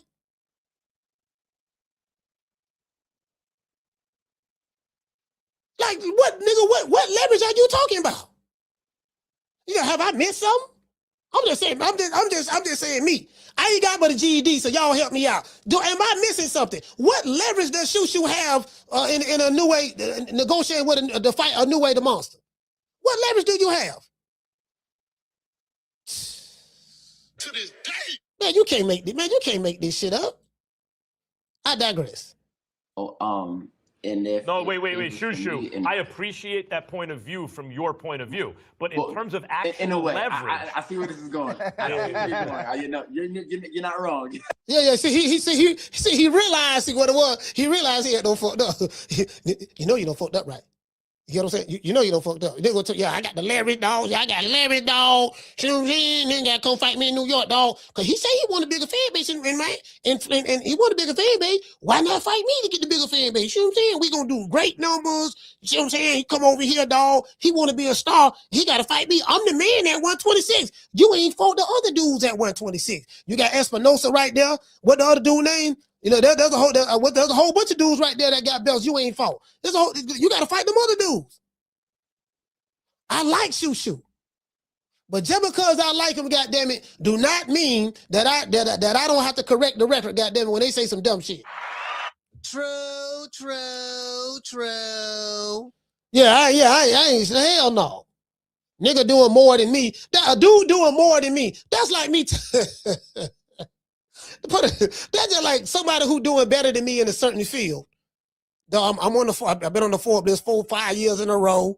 I'm the highest paid fighter under 135 pounds. Ain't nobody make more than me under 100. I'm a matter of fact, nobody 135 on down make more than him. Cause the man is in the Forbes list every year. I think last year he did like $46 million or $50 million. It was who was on the Forbes list? It was Canelo. It was Crawford. It was a new way who's always on there. Jake Paul and a new way Jake Paul. I forgot who else was on there last year. 2025. Like the way these dudes be talking, dog. That's what get me. The way these dudes be talking, over the way some of these cats be talking, like fam. Boy, they is delusional. We made it. Me and my son made it. We made it. We're champions. We have the belt. Like, Mama Ho, Mama Ho, you ain't got no belt. The WBA belt that was stripped, that the WBA stripped from Tank, that belt is vacant. It's literally on their website. You can look on their website. They're saying that it's a vacant title. No one has the belt. You're fighting Lucas Body. The winner of that fight will determine who's the champion. You fighting for a vacant title. Why you lying and telling motherfuckers your son the champion? Why you lying? Listen, why you lying? Why you lying telling people your son the champion? You can literally Google it. You go to Google right now, just Google it. You ain't gotta believe me. You ain't gotta believe me. Go Google it. Don't everybody believe in Google? Go Google that shit. You can literally Google it. Come on, fam. Mama. Hey, Keisha, how you gonna believe a nigga? How you gonna believe a nigga talking like this? I've been told y'all when Floyd go in that ring, it ain't Floyd in that ring. Oh, you did say that. It's a spirit from us hypnotizing him since he was a kid. Bruh. Listen to the rhythm of the chimes. Listen to the rhythm of my voice. You are going into the deepest part of your sleep. To have him, when he go in that ring, he black out. He's not in there. Bruh. Similar to if you read the book of Jesus, when they having a dinner, and he tell Judas to go do what he got to do, and Judas says no, and he give Judas a piece of bread, and then the spirit jump in Judas, then he go do what he had to do. Open your eyes. In the innermost reaches of your heart, you are a tiger. Tiger. I've been told y'all when Floyd go in that ring, it ain't Floyd in that ring. Oh, you did say that. It's a spirit from us hypnotizing him since he was a kid. Bruh. You are capable of great feats of strength and courage. Strength and courage. It's in the Bible. It's similar to that. That's why when Floyd, after the fight, when he calmed down, he's emotional. He like, I did that to my friend. Because now the real Floyd is there, but in that ring, you know, he's this beast. So, hey, bro, come on now, dog. Come on, man. You can beat any fighter in the world. You will win the championship. Back to the punch, I think Floyd would have damn near killed that man. Yeah, it wasn't Floyd in there. Bruh. Out of sight. You will win over 40th Street Black. Win. Win. Invincible. Win. Mean. Win. Downright nasty with strength.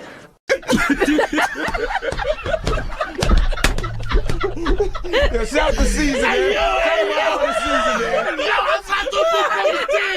I've been told y'all when Floyd go in that ring, it ain't Floyd in that ring. Oh, you did say that. It's a spirit from us hypnotizing him since he was a kid.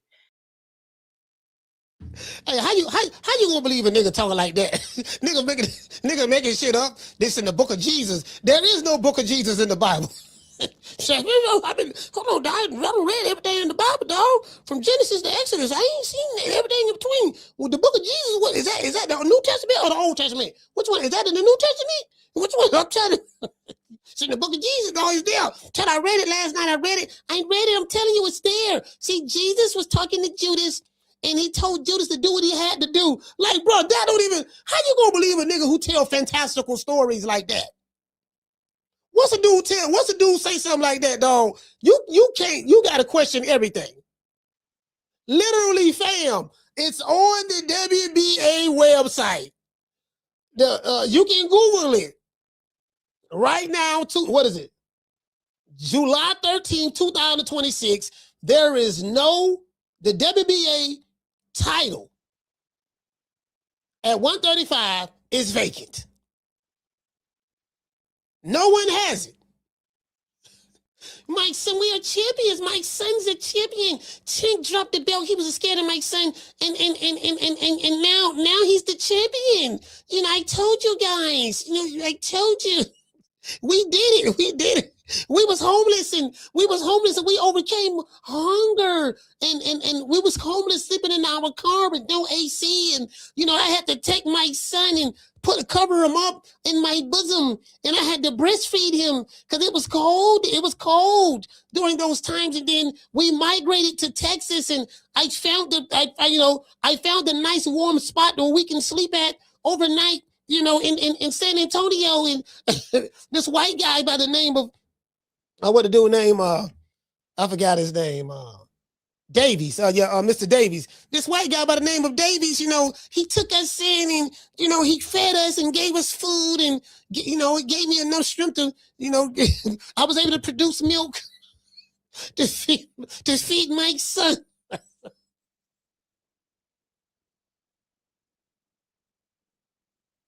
Man, this nigga, man. This nigga. Hey, man. He with the bullshit, man. I be trying to stall these dudes out. Hey, 504 John. I be trying to stall these dudes out, fam. I be trying to stall them out, dog, but it's just the petty in me. The petty in me just won't. I be trying to let stuff go. It's very difficult. It's very difficult, fam. It's difficult. I ain't gonna lie, fam. A lot of shit motherfucker be talking about me, dog. I deserve it. I do. I ain't gonna lie, I deserve it because I talk a lot of shit. I talk a lot of shit. So I get out. I get it. You know what I mean? But yet and still. I told you guys, my son is, this nigga. Nigga, look it up. Nigga sit there like going on Mill City line, talking about his son is the WBA champion, and nigga, ain't no goddamn, ain't no champ. Ain't no champ. You're lying. Ain't no champ. Shut up, my boy.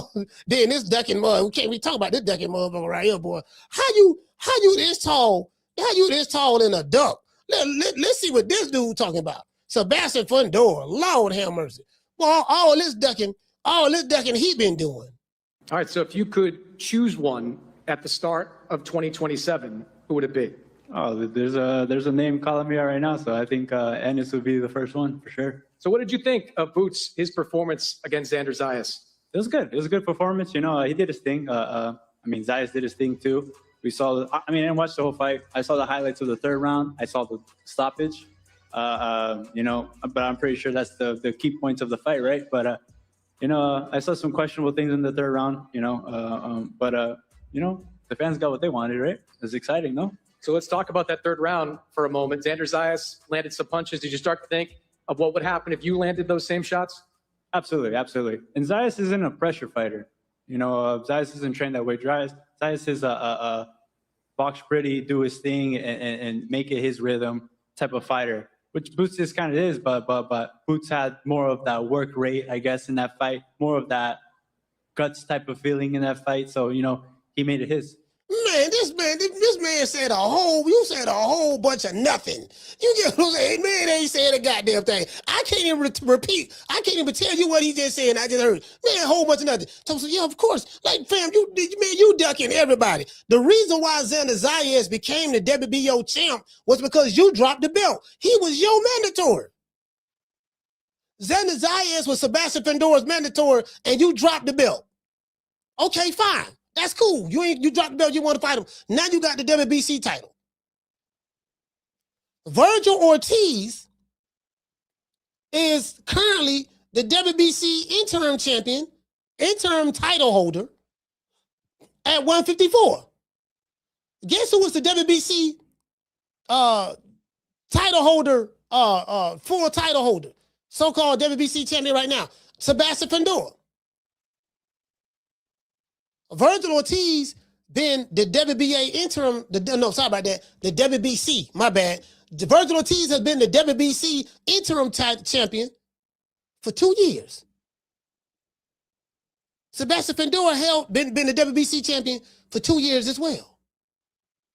Mauricio Suleiman ain't said, well, you had the belt for 2 years. Right now we got to mandate the interim champion in order to fight the champion.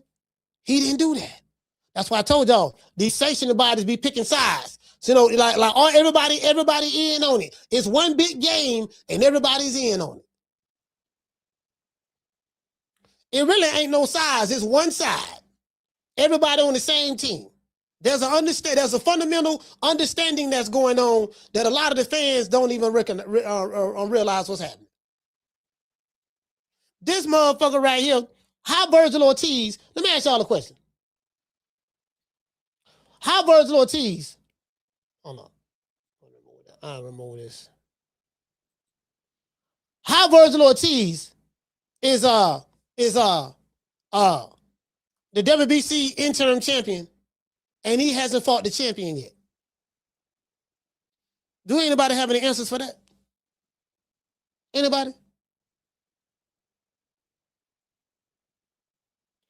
We always hear about mandatory status, this and that. They don't found somebody from Romania or some goddamn well. He the number one guy. Yeah, we gonna fight him next. Why not fight Boots?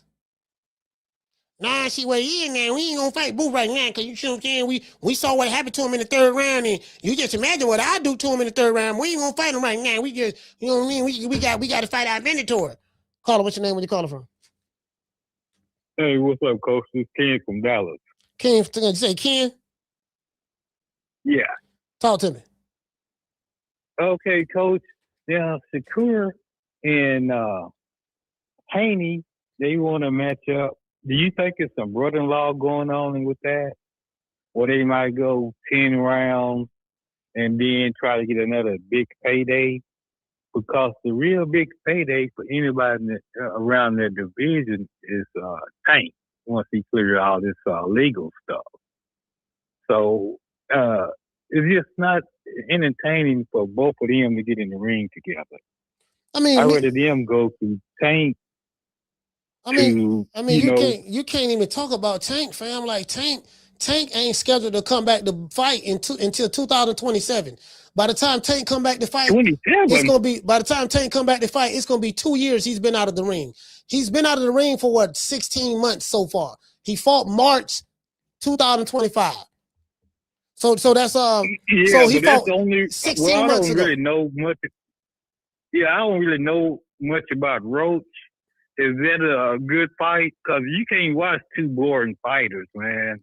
Man, Roach throwing pain on each other. Roach fought Tank into a draw. I think Roach should have won that fight, and then Tank disappeared on him. So I mean, well, he did win that fight. Tank didn't want no more. Yeah. He didn't want no rematch. Yeah.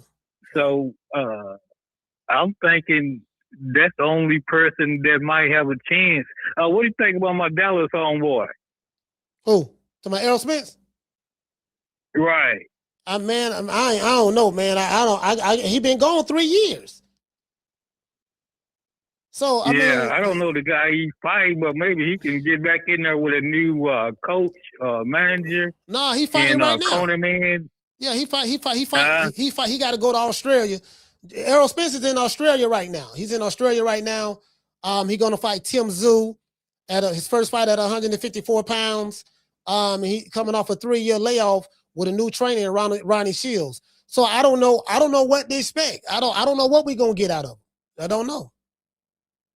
Right. We need to bring back the pizzazz in Dallas, man, because I guess they were saying he retired. He came back out of retirement when Bud went in retirement. You know, they supposed to have a mandatory. Mm-hmm. When Bud retired, he came back. Yeah. So he did. Yeah, man. I just like I say, man, these guys running from each other. Go ahead and take your whipping like a man. That's all I can say. But thanks for taking my call, man. All right, shout out to Ken. Dallas, stand up. Yeah, See, that's the thing. Like, I don't know what I'm gonna get. What we gonna get from Errol Spence? He been gone for 3 years, bro. I ain't gonna lie, bro. Normally, when the guy come off of when the guy come out of a semi-retirement after being out of the ring that long, a lot of times it don't end well. There are exceptions to the rules. Sugar Ray did it with Hagler, and some say the Hagler won. I thought Hagler won, but he didn't. Hagler didn't look as sharp as, but it was kind of like, if anything, it probably should have been a draw of anything, but that's neither here nor there. It's very, very it's very seldom it work out like that. I'm like, man, I mean, yeah, Tim Tszyu ain't all that. And then to show you guys that Errol Spence's star power has tremendously diminished, he have to go to Australia to fight. He got to go to Australia. Like this Errol Spence, big fish. Dallas ain't been the same since July 29th, 2023. Dallas ain't been the same. I don't know what's going on with the music scene. I mean, what, Yella Beezy? Is Yella Beezy still in jail? Yella Beezy in jail. Errol Spence got to go to Australia to fight. You get what I'm saying? Like, I don't know, bro. I don't know, bro. Hey, what it say? I thought Hagler won too, Coach. Yeah. Yeah, but you get what I'm saying? I don't know. You get what I'm saying? Hey, shout out to Schoolo, fam. Yeah, I don't know. I don't know, fam. I really don't know. Like, I don't know what to expect. And I'm not gonna sit here and be like, oh man, I'm just rooting for Spence. I want to see Spence win. I do. You know what I mean? Because Dallas ain't been the same since Spence lost. Bro, it's kind of like, bro, what's going on in Dallas? Hey, what it say? He say it's New Dallas now. Yella Beezy old. Oh, Yella Beezy. So what's New Dallas? Hey, shout out to Ken. Ken, what's going on, fam? Big fish. Call Al. Big fish. Call Al. Had a song. Hey, I was having these digital wars. I was having these digital wars with the aerosexuals. I just came up with that song. Big fish. Big fish. Call Al. I used to say that shit.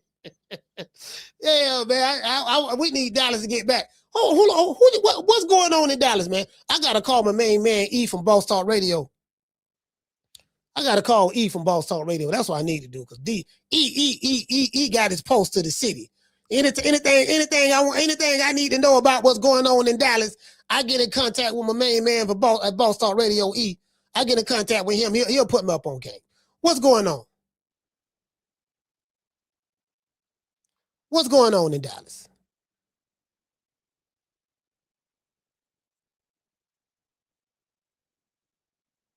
I don't know. Oh, okay. I don't know. They said they removed something. I don't know what. Somebody removed my goddamn video. I don't know why they removed my video. I'm talking about YouTube. I mean Facebook. Yeah, Facebook, man. Facebook be tripping. I don't know. You know what I'm saying?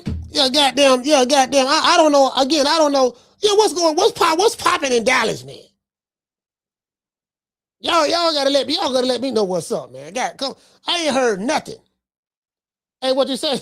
He said, I know all the Big Fish merch got dust on it. Hey, boy, but he made a lot of money though, boy. Oh, he made hey, check this out.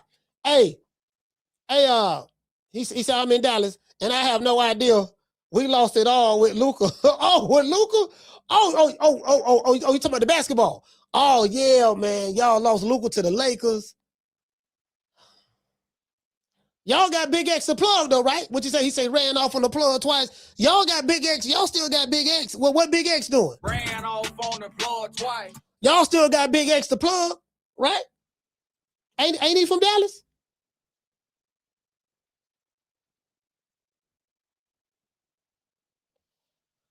Hold on, wait. Listen, ain't he from Dallas? What the dude? What the dude name? Big X the plug. Ain't that his name? Say Spence sold the hell out. Hey, you know what though? Check it out.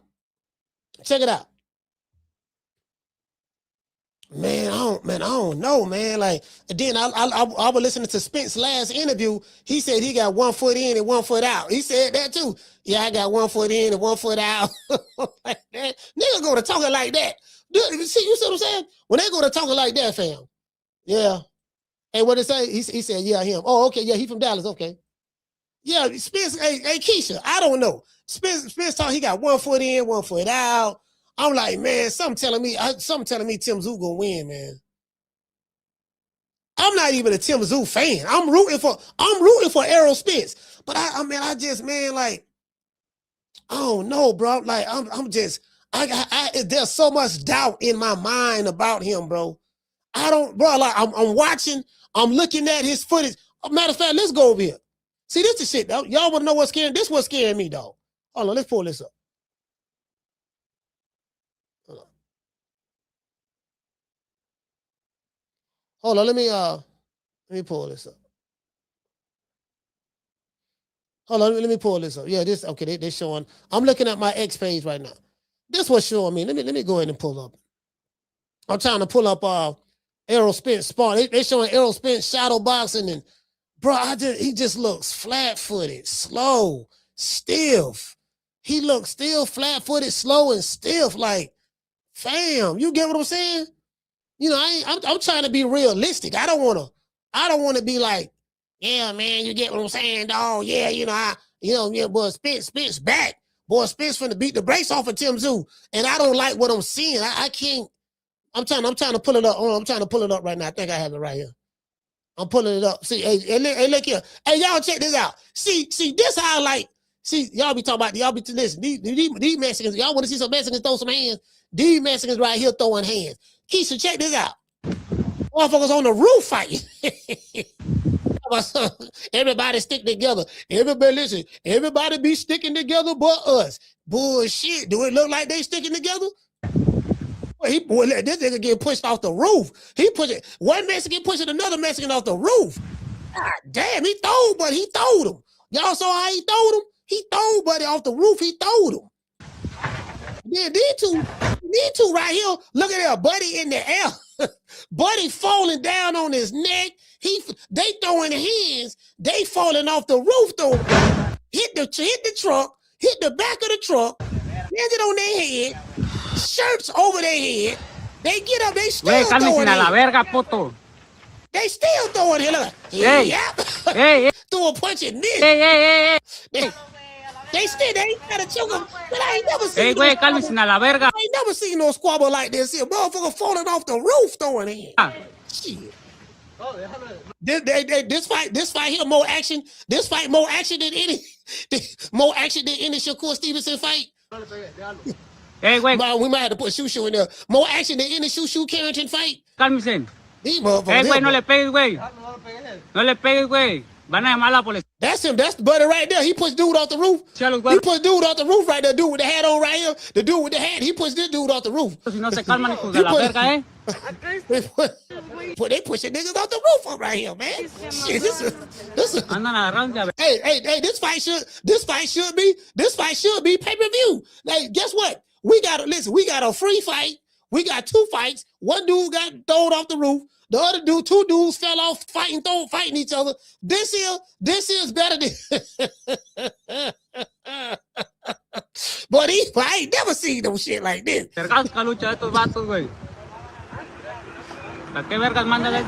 And guess what? Ain't nobody hurt. Bro, like, damn. D mother, look at that. D motherfucker, look at that. They fighting. Mother, let's put this in slow motion. Boy, they throwing hands right now. Y'all see it? Throwing hands. You see that right there? Throwing hands right. Matter of fact, let me go ahead. Throwing hands right there. Look at his shirt over his head.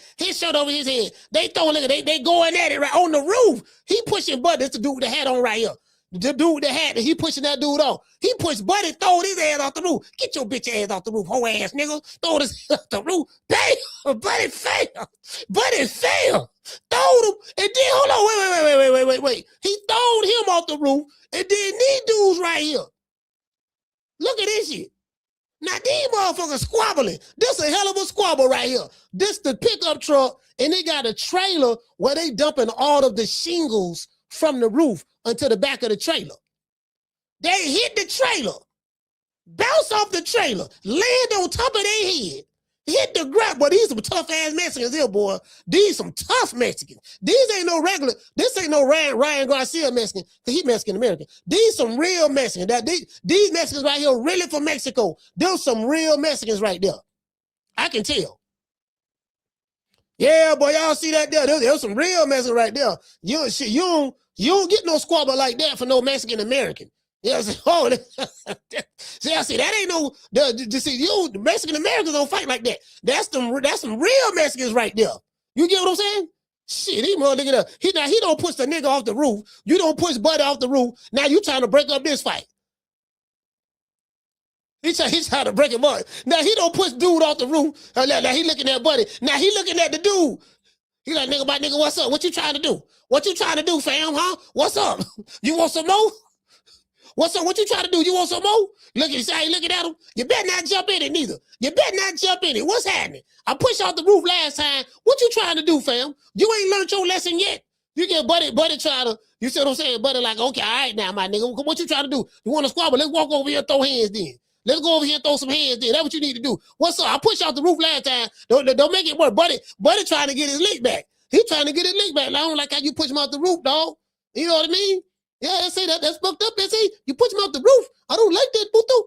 You see what I'm saying? You know, I don't like that. You know what I mean? Tell Hector, did they say that? You know what I mean? Go get the chopper. They say, go get the chopper. You see what I'm saying? I mean, you know, it is what it is. That's wrong, it.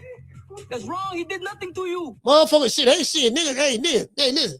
It might be time to get the chopper after that one. Hey, Ramon, it might be time to get the chopper off of that one. Shit, nigga fighting up. Listen, there's some real Mexicans right there, bro. Real Mexican. That's my kind of Mexican. That's my kind of Mexican right there. Nigga throwing hands off the roof. Listen, I ain't never seen that. Last time I seen something like that, my brother had a fight with a dude named Spike in West Tampa. This is like 1980. My brother had a fight with a dude named Spike in West Tampa. They was on the second floor in the projects. We was in projects. In the projects, we had in West Tampa. They had an aluminum rail, aluminum guard rail. That's so when you walk down the stairs, you don't fall, or if you're on the back porch, you got your hand on the rail and just looking downstairs. They fought on that. They fought on the back porch. And both of them motherfuckers flipped over the rail. They were throwing hands so much, they flipped over the rail from the second floor, landed on their way down to the ground. They in the air throwing hands. My brother and the dude named Spike. Well, both of them dead right now. My brother passed away, and then Spike ended up getting it. He had called like a really, really serious unaliving charge, murder charge, and they gave him death row. He had got a death penalty. He died. They gave him the electric chair. Spike. I forgot his last name. But he was like, yeah, he was bad in the motherfucker, man. Him and my brother had a fight. That's the closest thing I seen to something like that. Yeah, man. Hey, what did he say? He say that's those LA Mexicans. Say about those. Oh, they say about the. Oh, okay. I don't know. You show them LA Mexicans. You show. She said I can't chat. What's up? She said I can't chat. But hey, what's up, Jess? Jess living life. Yeah, man, motherfucker, man. Them my kind of Mexicans right there. Them the Mexicans. And guess what? That roof gonna be done by in the morning. True. They fighting right now. By tomorrow afternoon, that roof gonna be done. Facts. That roof is gonna be done by tomorrow afternoon. By tomorrow afternoon, the roof gonna be done. Yep.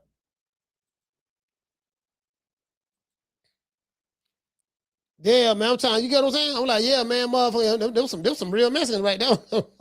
Fight them, bro. Shit, niggas fighting off niggas throwing hands off the roof with nobody, bro. I ain't never seen that like that. Nigga, how you fall down on your neck? Fall down on your neck from in the sky. In the sky, nigga throwing him, nigga, what's happening? Nigga in the sky falling down on his neck. Hit the back of the trailer or the truck. Hit the truck. The back, bro. Damn, that shit was dangerous, bro. And they still throwing hands. Bro, they hit the ground. And they still throwing hands. They hit the ground and they still throwing. They get up, tussling, shirt up, like, bro, like, fam. Didn't listen. Just ignored the fact that their life was in danger. True. That's the hell. You know it got to be you fighting a nigga on the roof. Car ain't got no roof, nigga. Yeah, you fighting a nigga on the roof, boy. God damn. Hell no. You get what I'm saying? Nah, for real though. You need a testosterone injection. Your estrogen is getting the best of you, my brother. You need a testosterone injection. Your estrogen is getting the best of you, my brother. You are part of the estrogen-based anti-masculinity movement. Stop worrying about me with no shirt on. You are part of the estrogen-based anti-black masculinity movement. I just came from the beach in St. Croix. I took a dip with the ancestors. Is that all right with you, Negropean? I just took a dip with the ancestors. Is that all right with you, Negropean? I just took a dip with the ancestors in the ocean of St. Croix. Is that all right with you? Stop worrying about me and no shirt. Somebody get that brother some testosterone. Somebody get that brother some testosterone. His estrogen levels are a bit too high. Yeah, man, them estrogen levels be high, dog. It be like this. The thing throwing hands. Now you nigga throwing hands. I'm talking about this. What I be talking about. I like to see. Hold on, where is it? I'm trying to. Motherfucker throwing. The motherfucker throwing. I'm talking about throwing hands. Throwing. They throwing hands. You see what I'm saying? You know, listen, that's what I'm talking about. Throwing punches and bunches. I ain't, you know what I mean? Like that, now that's the kind of fight I'll pay for. If you want me to spend my money, I'll pay for that. Wait, hold on. Where's that video? I'm trying to find this video. Where this video at? I got to find this video, boy. It's a video. These dudes throwing. I don't know why they goddamn hating on me like this. It's a where is that video? It's a video. It's a video where it's some Dominicans fighting. you know what? No, you know what? It's on my Instagram. I don't know. They gotta be in New York. They gotta be in New York. You know them niggas crazy in New York too.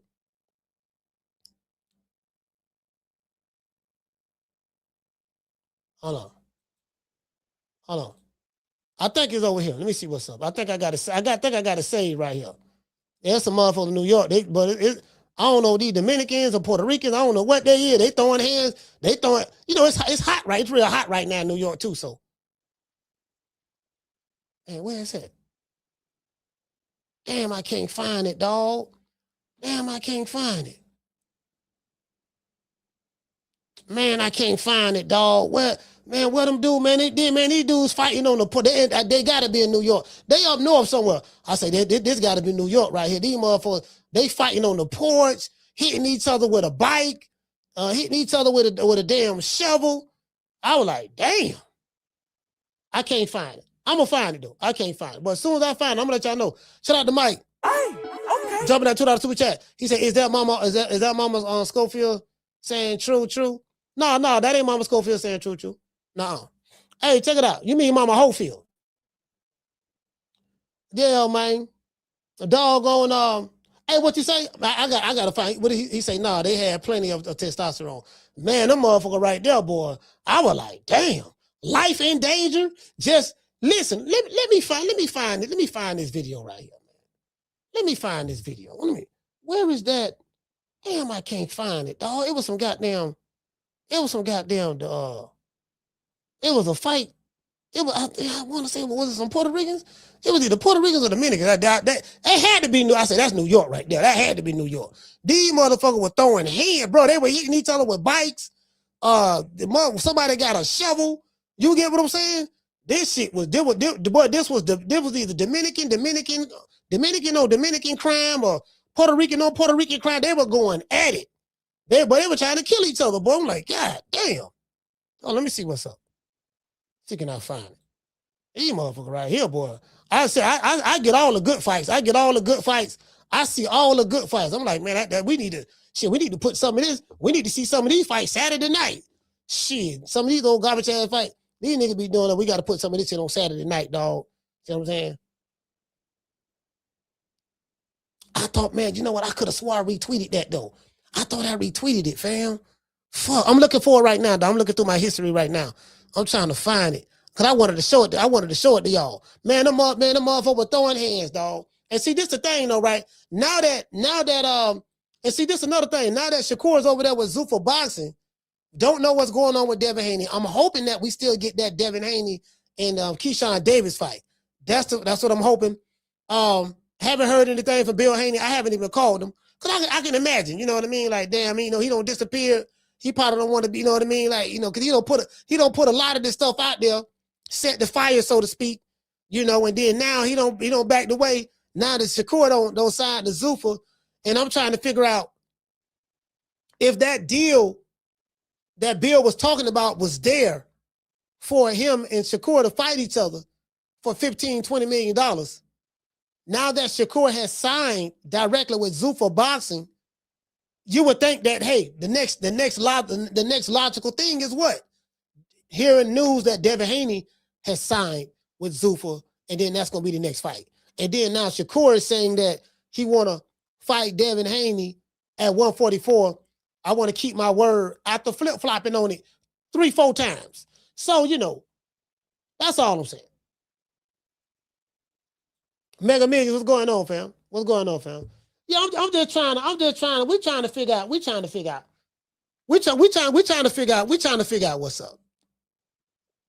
We're trying to figure out what's up with Mama Ho, you know what I mean? Not Mama Hofield, but we're trying to figure out with you know, what's going on with the you know, with the, you know, with, again, I don't know what to believe. I don't even know that, because you know, because Shakur don't say so many different things. It's like, what do you believe? There's the only thing that's been consistent with Shakur is he's consistently been, I say, lying. Because anything other than the truth is a lie. It's really that simple. Are you negotiating with these people to make a fight with Devin Haney, or you're not? That is that simple, right? Do you want to fight him at 144, or you don't want to fight him at 144? Do you want him to fight you, or do you want him to leave you alone? Because you said leave you alone one time when you were doing an interview with the white lady. You were doing an interview with the white lady. You say, man, they keep calling my name, Shakur. Like, man, leave me alone, man. Like, man, they keep bothering me. Like, you get what I'm saying? So I don't know what. Do you want a nigga to leave you alone, or do you want him to fight? I don't know. I don't know. And what to say, Keisha? She said consistently being caught in lies. Yeah, I mean it's really that simple. It's like I can't sugarcoat it. It's really that simple. Do you get what I'm saying? Do you want to fight? Do you want to fight the guy, or you don't want to fight the guy? And then now you over there with Zuffa. Who over there? You have Shakur Stevenson. You got Edgar Berlanga, the Puerto Rican assassin. Y'all be on the lookout. Matter of fact, the Puerto Rican assassin fighting at the end of the month. I know y'all excited. I'm excited. One thing about Edgar Berlanga gonna let his hands go. He gonna do that now. He gonna let his hands go. And you're gonna get a knockout with Edgar Berlanga. Somebody getting knocked out with Edgar Berlanga. You can believe that. You're gonna get a knockout with Edgar Berlanga. Those are the facts. You're gonna get a knockout. You're gonna get a knockout with Edgar Berlanga. You get what I'm saying? Y'all can say what y'all want to say about the Puerto Rican assassin now. The Puerto Rican assassin putting the motherfucker to sleep. Or he gonna get put to sleep. Caller, what's your name? Where you calling from? What's up, Coach? It's Derek. You hear me clear, Coach? Yeah, I can hear you good. Yeah, Coach, I saw this a couple of years ago. My auntie, she lives in New York, though. I saw him like somewhere in the mall up in New York. He is not that small, Coach. Like, I saw him in person. That man can fight at welterweight right now. Like, hear me, Coach? Like, he can literally fight at welterweight. The nigga's not small. Like, way he be talking, like, he acting like he's 5'5". Like, yeah, he's 5'2". He talking like he 5'2", 130 pounds. Man, shit. Come on, I understand Tank small. See, Tank 5'5". He got a little excuse. I know I give him that, but come on, he over the same time. I'm like 5'9". He can fight a welterweight. I'm telling you, like, he can literally make welterweight good. But I think he's just trying to have an advantage. That's in my opinion. He trying to drain Debo. This is trying to do y'all. He's trying to drain Debo there so he can have an advantage. That's all. He don't want him at his best. But then, that's what it is. But then he said, I don't care if he rehydrate 20, 25 pounds, I'll still beat him. I don't believe that. But then he said, I don't want to fight him because he gonna rehydrate. He gonna be bigger. You know, so which one it is? I don't know. He don't got no power. Why everybody scared? This nigga Debo don't got no power, right, Coach? He can't crack an eggshell. But everybody worrying about this nigga rehydrating. I don't know now. Debo showed power his last fight. Yeah, he did drop on him. He did. I ain't gonna lie. I thought he was gonna stop for the second round. I thought no one was gonna get stopped second round. He would hurt bad. I ain't gonna lie. But yeah, that's my call. All right, salute for him. I don't know now. Debo now. Hey, you know what? Hey, Jamie, we might have to reanalyze this here, man. We keep talking about Debo pillow fisting now.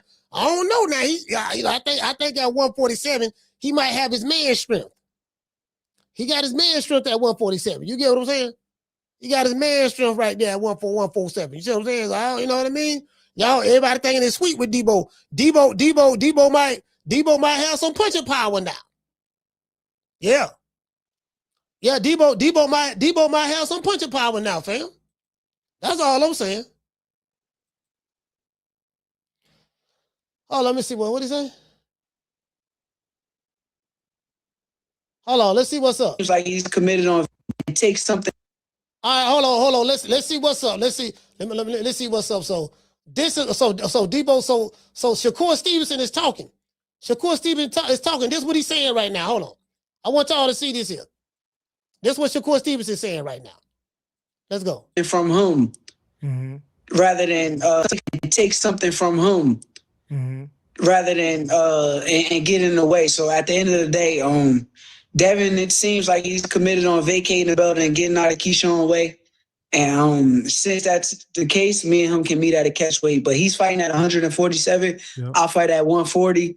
So we're not at the same weight class. So now we got to meet in between. So y'all going like that 144, 145 weight? Yeah. Okay. So guess what? Hold on. Now I said this. Now we were just talking about this. Now I say, look, fail. Bill Haney was the one that introduced that. Hey, look, man, we working with Zuffa Boxing right now.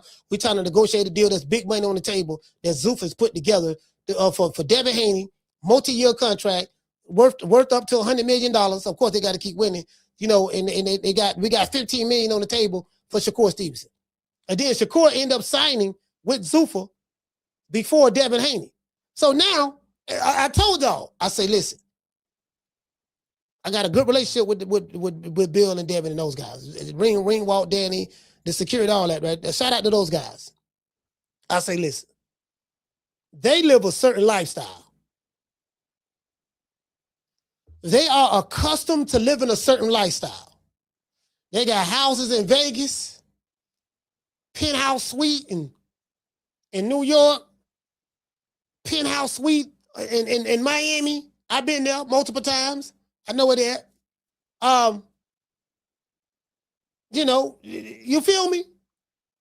They not fighting no Keyshawn for no $3 million. Because Top Rank is not going to pay Devin the type of money that Turki Al-Sheikh going to pay him. He's looking for that other payday. He don't got $2 million. He don't got 2 big paydays already, but that was with Turki Al-Sheikh. Prior to Turki Al-Sheikh, $3 million. 3.5 million. Some of that sort. Some say maybe 4, somewhere up in there. You get what I'm saying? Turki Al-Sheikh, $12 million. Go to Zuffa, $15 million per fight. Do you get what I'm saying? So it's like, if what Shakur Stevenson is saying is right, to me, that was the common sense move. I'm like, you ain't gonna fight no. And this is what Jay Prince, and I told y'all, we did a whole show on this. I say Jay Prince is laughing because he said we got away. They know that Devin Haney is not going to fight Shakur Stevenson for no $3 million. I mean, not fight Devin. They know he's not going to fight Keyshawn Davis for no little money because he's accustomed to making a lot of money with Turki Al-Sheikh. Turki Al-Sheikh is not the norm. That's the exception to the rule. He's the exception. And listen, man, shout out to shout out to Terrell. Hey man, for dropping 2 quarters. Listen, man, for dropping that quarter of a bam, hundo on your boy. Hey, Leroy. Super chat received. Playtime's over, boy. Caller, hold on. I gotta read the cash app. We got a cash app. Today's show was sponsored by Terrell. What you say, fam? The brother say, sponsored by the squabbling ass posse. We say posses on the roof. Yeah, man. Yeah, they shout out to them dudes throwing hands on the roof, man. Shout out to them dudes throwing hands on the roof. Y'all know what it is. Let's end up with the Huggy. Down from the bar, there's a platform stage. People pimping, sharp as razor blades. Caller, what's your name? Where you calling from? Hey, what up, Coach? It's Coach Eddie from ATL. Talk to me. Coach Eddie, talk to me. What's up, brother? Yeah, Debo Dev ain't no fool, man. So he ain't gonna do like Rolly. You remember Rolly? That fool he turned down an easy fight and took a harder fight for less money and went out there and got knocked out. Debo ain't gonna do that. Debo gonna take a cut. In my opinion, Shakur is an easier fight than Keyshawn fight, and it's for more money. So it's a no-brainer. Yeah. Fight Keyshawn for $3 million and possibly get knocked out, or fight Shakur and it look like a sparring match and get paid 5 times as much money. He gonna go with the easy route. He ain't gonna get there fight no goddamn Keyshawn Davis. That's why if he do drop that belt, we already know what time it was. And the man duck it, man. Like it ain't never duck season out here. You know, this whole boxing fan, it ain't never one big game of duck season. Never duck goose. They take a turn ducking each other, man. What if Debo dropped the belt to go fight on Shakur for the money and then double back and then go back and say, look, Keyshawn, what's up? What you want to do? And then come back and fight him. He may do that. Nah, that ain't funny. Debo gonna find. They're gonna find another avenue. But right now, Debo's turning the money Mayweather. He's a once a year type of guy. Yeah. I want y'all to pay attention to his pattern. He's a once a year guy now. Yeah. That dude, that's why he fight for large sums of money. Yeah. He gonna fight one time a year, and then he gonna sit back on the internet, chill. Then Bill gonna pop out about every 8 months, start get another game plan going together. Cause Bill already got that list that Bill got is fugazi. Yeah. That list is just a distraction. Bill got the real list at home. He already know who he gonna fight. Mark Boots ain't on the list no more. Mark all them guys on the list. Mark Keyshawn off. Keyshawn ain't gonna get no Devin Haney fight. I'm telling you right now. If Keyshawn was smart, he need to go in and sever that friendship, and he need to start pressing Shakur Stevenson. So right now, that man leaving a whole lot of money on the table, being buddy with this dude. You don't fault the man for free. Yeah. Y'all gonna spar several rounds while I get paid. He's leaving a lot of money on the table. And that fool is gonna be too late. He gonna wake up, he gonna realize one morning that he probably left $10, $15 million on the table. Somebody said he didn't want to fight the goddamn buddy. He might be shooting bad like Adrian Bronner one day. Like, man, if I would have fought Shakur, I could have got that money, man. But they got to stop all this ducking, man. That's my take on it anyway. All right, man. Shout out to Coach Eddie, man. Thank you, brother, for calling. So ATL, stand up. Hey, bro, y'all check this out. Coach Eddie make a valid point. Like, listen, Keyshawn Davis, okay. Remember, Shakur said you got to drop the belt. If you drop the belt, then we can fight. Because I don't want to step on my brother's Keyshawn's toes. Because he was concerned about Keyshawn's toes. Yeah, I don't want to step on my brother's toes. So, if Devin, we can find a way to where Devin can drop the belt. I was like, that'd be the worst thing for Devin Haney to do, drop that belt. Because if he dropped the belt, you can't take Shakur Stevenson's word that he gonna fight you. Because we don't caught the nigga lying 4-5 times. So how do you know, like, this is what Bill Haney need to do. Make sure you get it on contract. Make sure you have it in writing with Zuffa Boxing. If I drop this belt, I get Devin Haney, I get Shakur Stevenson next for the bag that y'all promised me that y'all said I was going to get if I signed to y'all to fight him. That's what I do. And I told y'all last week, I said if I'm a betting man, and listen, shout out to Katie. Katie, what's going on? I said, if I'm a betting man, I would bet that Bill Haney, once he saw that Shakur don't signed over there for all that money, Bill Haney ain't finna be trying to fight no goddamn Devin Haney ain't trying to fight no goddamn Keyshawn for $3.5 million. Cause Top Rank, one thing about Top Rank, they not gonna overpay. They not gonna rob you. They gonna pay you whatever that contract say. You're gonna get paid that. Again, as I said before, Devin Haney has an expensive lifestyle. He got a team he got to take care of. They eat when he get paid. Do you get what I'm saying? He is the breadwinner, so to speak. And and Bill is the mastermind. He the one that's willing and dealing and negotiating, making sure his son get the biggest, like he's doing what a manager's supposed to do. I'm gonna make sure you get the biggest deal, the biggest money possible. He's doing that. He can't take care of no team on $3 million. He got a penthouse in Miami. You know, Dollar Bill got a penthouse in New York. They still got the mansion in Henderson, Nevada. It take big money to finance all that. True. Then you can't forget about the Lambo with suicide doors. They got a Lambo with suicide doors, fam. Suicide. You got suicide doors, Lambo suicide doors. We got some jewelry, bro. You know, Debo like to look nice. He keep the ice around his neck. You know, you got Benny the jeweler selling Debo Dev. You know, a whole lot of jewelry around his neck. He got a lot of fugazi. I call that shit fugazi. You nigga don't know that shit real or not. Can't be trusting these goddamn Jews and Arabs. You know, the Jew and the Arab, shout out to the Jews. I ain't got no problem with the Jews. Lord, please, I love you. I have no problem with the Jews. Shout out to the Jews. The Jews and the Arabs, shout out to y'all too, because I know how y'all pick up what I'm putting down. You know, YouTube do not play when those people. Anyway, but you get what I'm saying? So yeah, so you got the Jews and the Arabs, they got the jury game on lock. So they sell it. So, you know, when Dale get this deal, he gonna spend probably another million, because he's following. I think Debo following the Money Mayweather blueprint. So he got to buy some jewelry. He's following. You know what I mean? Debo he got to buy him some more ice. He got to buy him some more ice from Benny the jeweler. Carter, what's your name? Where you calling from? Curtis from Long Beach. Curtis, talk to me.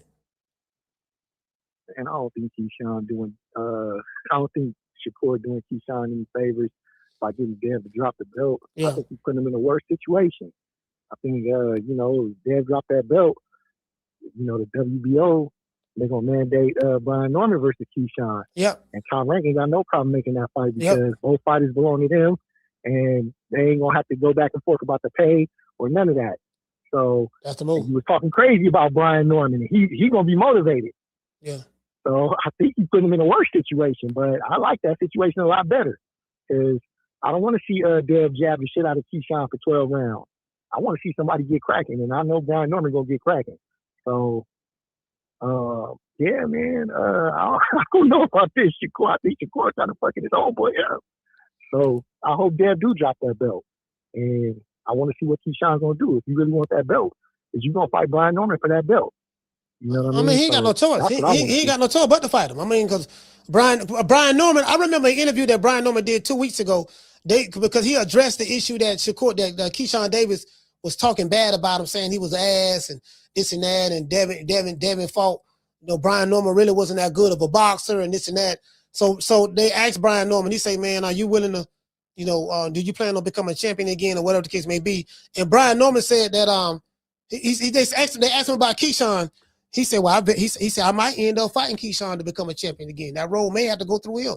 He said that, and they said that because if you listen to the show, I've been telling people. I said, "Look, Devin Haney. I know what's going on in the background because I spoke to those people over there at Top Rank, and I told you a guy that I spoke to. I didn't say his name.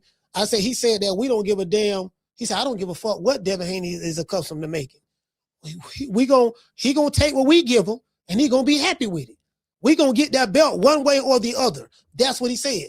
So they know that Devin Haney is making a business decision because he got a lifestyle that he's accustomed to living. When you go to making that kind of money that Turk out of sheep paying motherfuckers, he paying dudes 3-4 times more than what they worth to get in the ring, 4 and 5 times to get in the ring and fight each other.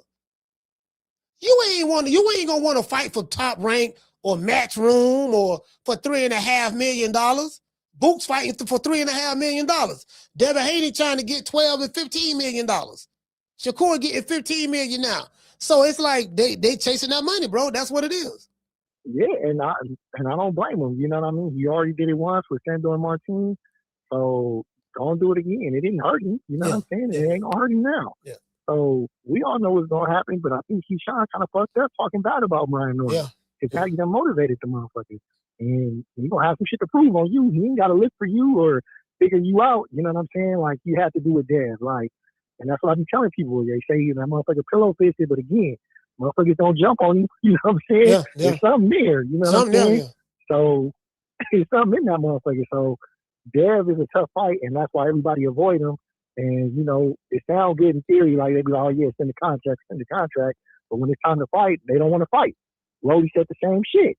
You know what I'm saying? Rolly waited until his mandatory was fighting somebody else, and then all of a sudden, the fight can't be made. We can't come to an agreement. Yeah. But that's my call, man. Salute. Shout out to Curtis, man. Long Beach, stand up. Long Beach in the house. Long Beach in the house, man. The LBC.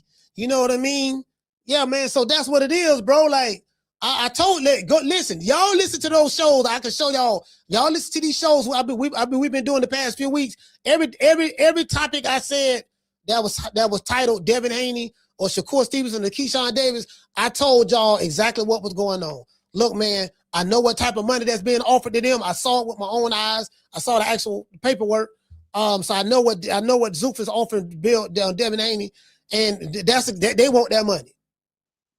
They want that money. Bill was the first one that came out on social media and said that we talking to Zuffa Boxing. We trying to work a deal out the way Zuffa want to make a fight with us and Devin Haney, with Bill, with Devin Haney and Shakur Stevenson, 2 pound for pound guys. Everybody was calling Bill cab. Didn't nobody want to believe him, understandably so. And guess what? Shakur ended up signing with Zuffa Boxing for a lot of money, and now he calling out Devin Haney. Mike Carpenter came out and said it. Eddie Hearn came out. You get what I'm saying? So, yeah, I mean, that's what it is. Eddie Hearn mad right now about some shit. Hold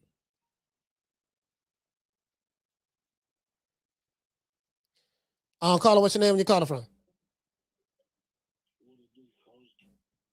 Pensacola. What your name is, brother? This Ramon from Pensacola. Ramon from Pensacola. Talk to me, brother. Man, man, Coach, man, I'm listening to the show, man. Let me get some clarity here, folks. So basically, what you're saying is that Devin, Debo Dale, needs to drop his belt just so that Keyshawn can go get his ass whooped by Brian Norman?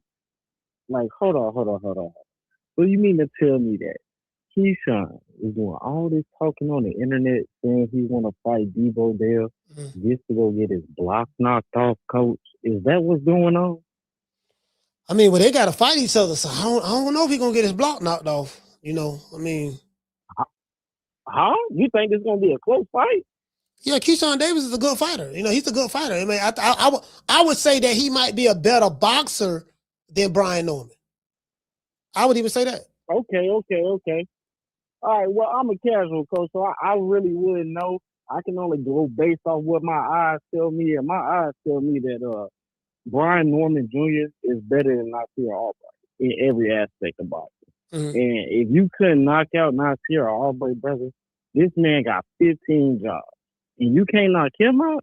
He said 15 jobs. He said, get the fuck out of here. He said 15 jobs.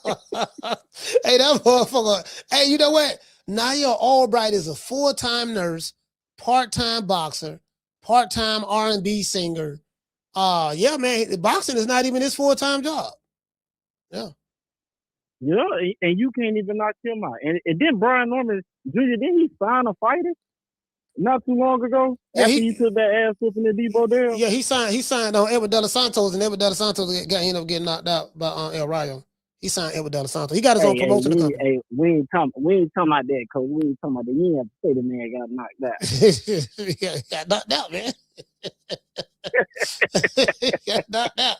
But yeah, Coach, man, hey, man, that's good to hear, man. I'm glad that somebody about to go and knock Keyshawn block off. I ain't gonna lie, he the bad businessman. You know, he do bad business out here. You know, so I'm happy to hear that. And, you know, hopefully, you know, Bill stop doing all this goddamn lying. And they go out there and fight somebody. Because I'm tired of these niggas talking. These niggas talking about 6 months. About the same He said about 6 months. He said, hey, listen, man, it just now it's like, man, I just want to let's just wait and see, you know, till something is officially announced. Devin Haney said that he got an announcement coming soon. When he said that let me know that he said that right after Shakur signed to Zuffa. That told me, I said, you know what, if I'm a betting man, they working the deal out with Zuffa right now. And because I know, like, again, I've been around that. They got a lifestyle. They have an expensive lifestyle, bro.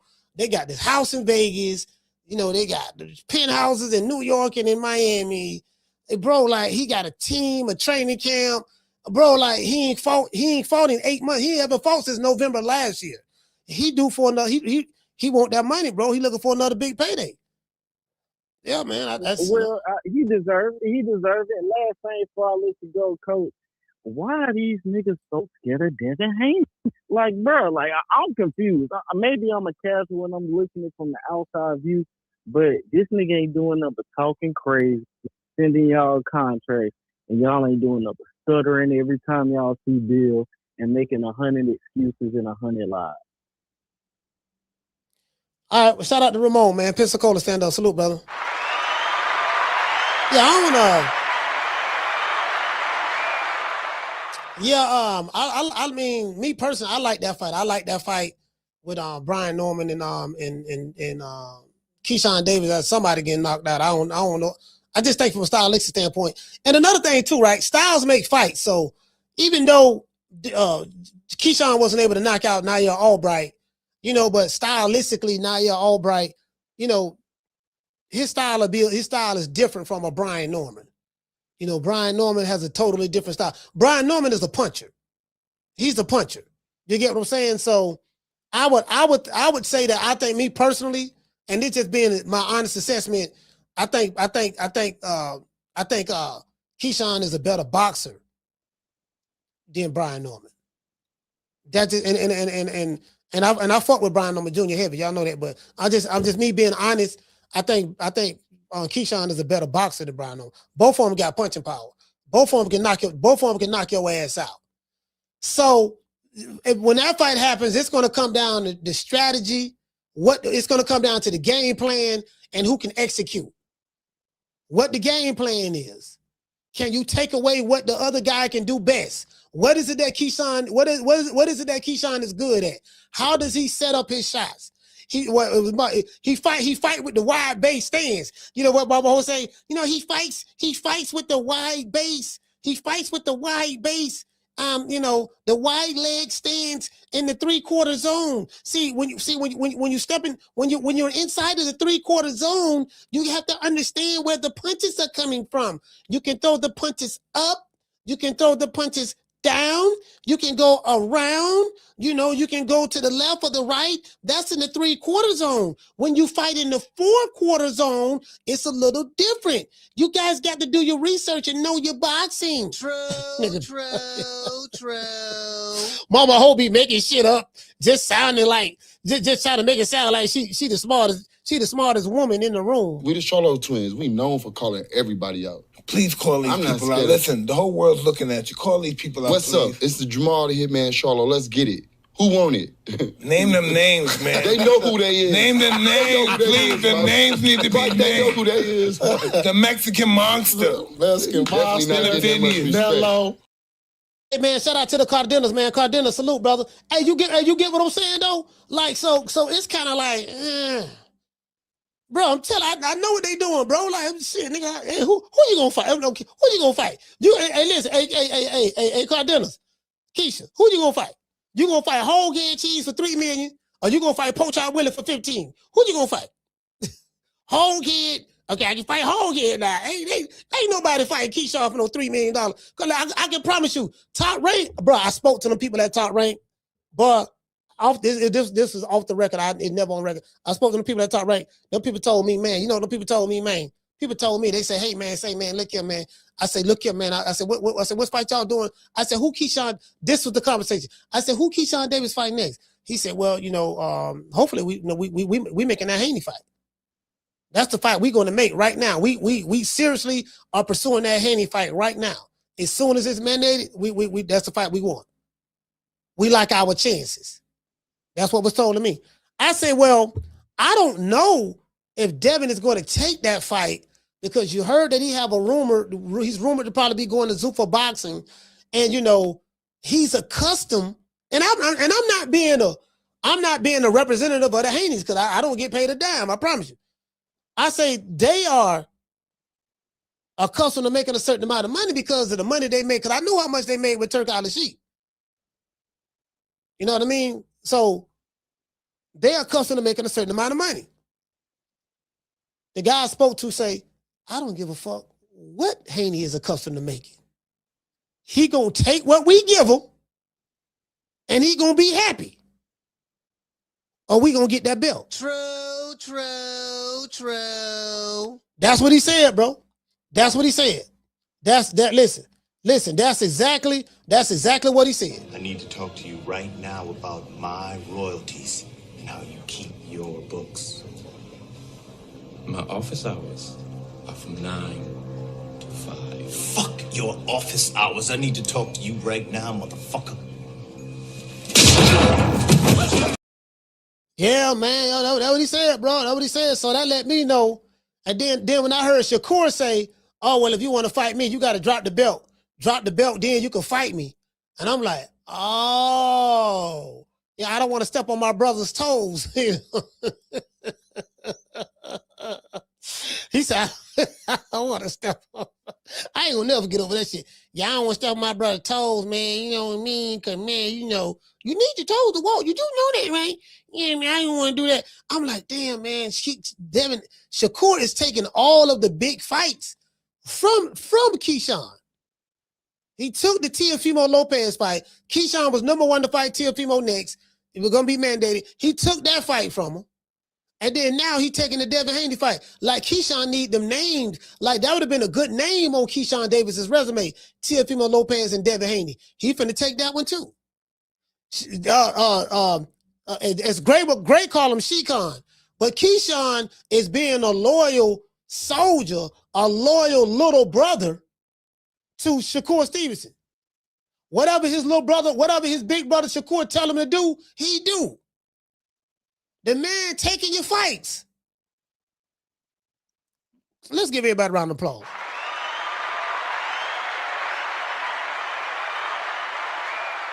The man is literally taking your fights, bro. You get what I'm saying? The man is literally taking your fights. That's why, yeah, man, that brother shit. And guess what? And guess what? He your brother, but guess what? He the one getting the big money from Zuffa. So let me get this straight. Shakur, your brother, Keyshawn, but he taking 2 of your fights. He don't took Teofimo fight from you. He taking the Devin Haney fight from you. And he don't got the bag. And he don't got the bag. You stranded on death row. You over there on top rank. You get what I'm saying? Getting $1 million, $1.5 million. You get what I'm saying? You know, that's still good money. $1 million, $1.5 million. That's good money. I like $1 million. That's good money. You know what I mean? So, you know, it is what it is. I mean, that ain't no bad money at all. Shit, I'll fight a nigga right now for $1.5 million. True. Just to show his shit stink. Hell, I remember when Shakur beat Teofimo Lopez and became the WBO champion. Did you know who the number 1 guy was to fight him? Keyshawn Davis. Keyshawn was the number 1 guy to fight Teofimo Lopez for the WBO strap. When Shakur beat Teofimo for that strap, Shakur inherited the Mando, inherited the number 1 guy, the next guy that was going to fight him. So what they did, well, we ain't going to fight each other. You my brother.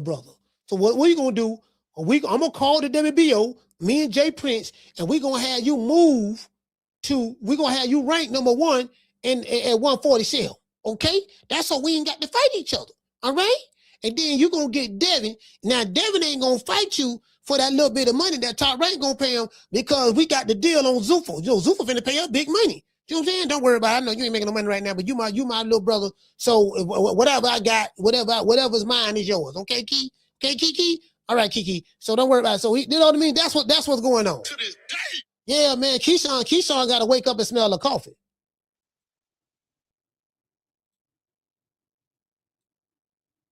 She take a tone up. I went right into Danny. Just like the eye injury. But most fights, you want to tone up? Yeah.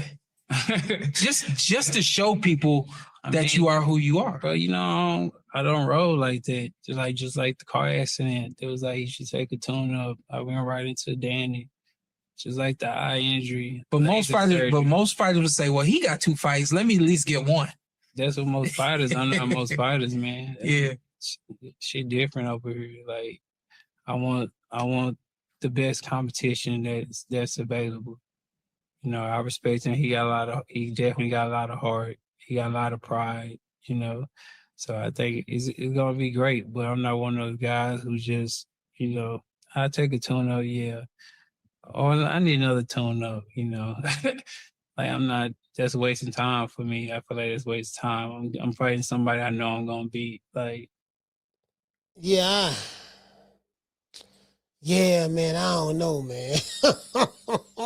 Man, Keisha, man, man, damn, bro. Man, you feel me? I want the big fish to win, man, but man, I don't know. I just don't know, Keisha. Like, I ain't got no faith in him right now. 3-year layoff. Tim Tszyu don't have 2 fights, and you ain't had none in 3 years. Man, I don't know, man. I don't know, man. I mean, it is what it is. I want to thank the whole hood who came out here. I love y'all. I did this for the hood. Y'all know I beat that boy. I think Tim Tszyu gonna beat him, man. I hate saying this. I hate saying this, bro. Like, again, I'm not a fan of Tim Tszyu at all. I promise you I'm not. But it ain't got nothing to do with being a fan of somebody or not being a fan. I was trying to find his workout. That's what I'm looking up, his workout. Because I had his workout. Man, don't look good. Man, that shit don't look good, bro. It don't look good. I ain't saying Tim Tszyu. Again, Tim Tszyu ain't no hell of a fighter. But he don't have 2 fights. You haven't had a fight in 3 years. We don't know what your punch resistance is like. We don't know what your hand-eye coordination like. Like, bro, like you working with Ronnie Shields, you need time to. I know he been sparring with Brian Norman Jr. He been sparring with him in there more than likely. He been sparring with other people. I don't know, man. I don't know, man. You know what I mean? Hey, Keisha, I don't know about that. Shut that soft ass shit up. And the best man Shut to that win. soft. That's some soft ass shit. Shut that soft ass shit up. All that soft talking. I know you can do it, man. You got to. Man, shut that soft ass shit up. Man, shout out to Mr. Bohr. Mr. Bohr, salute, fam. Yep, that's right. I'm running things. Cream corn. That's why they call me that. Smooth. I got more measure for your pleasure. Stick with me, baby. I'll have you farting through silk. And let a nigga mess with me. I'll jump on him. All 93 pounds of pure dynamite.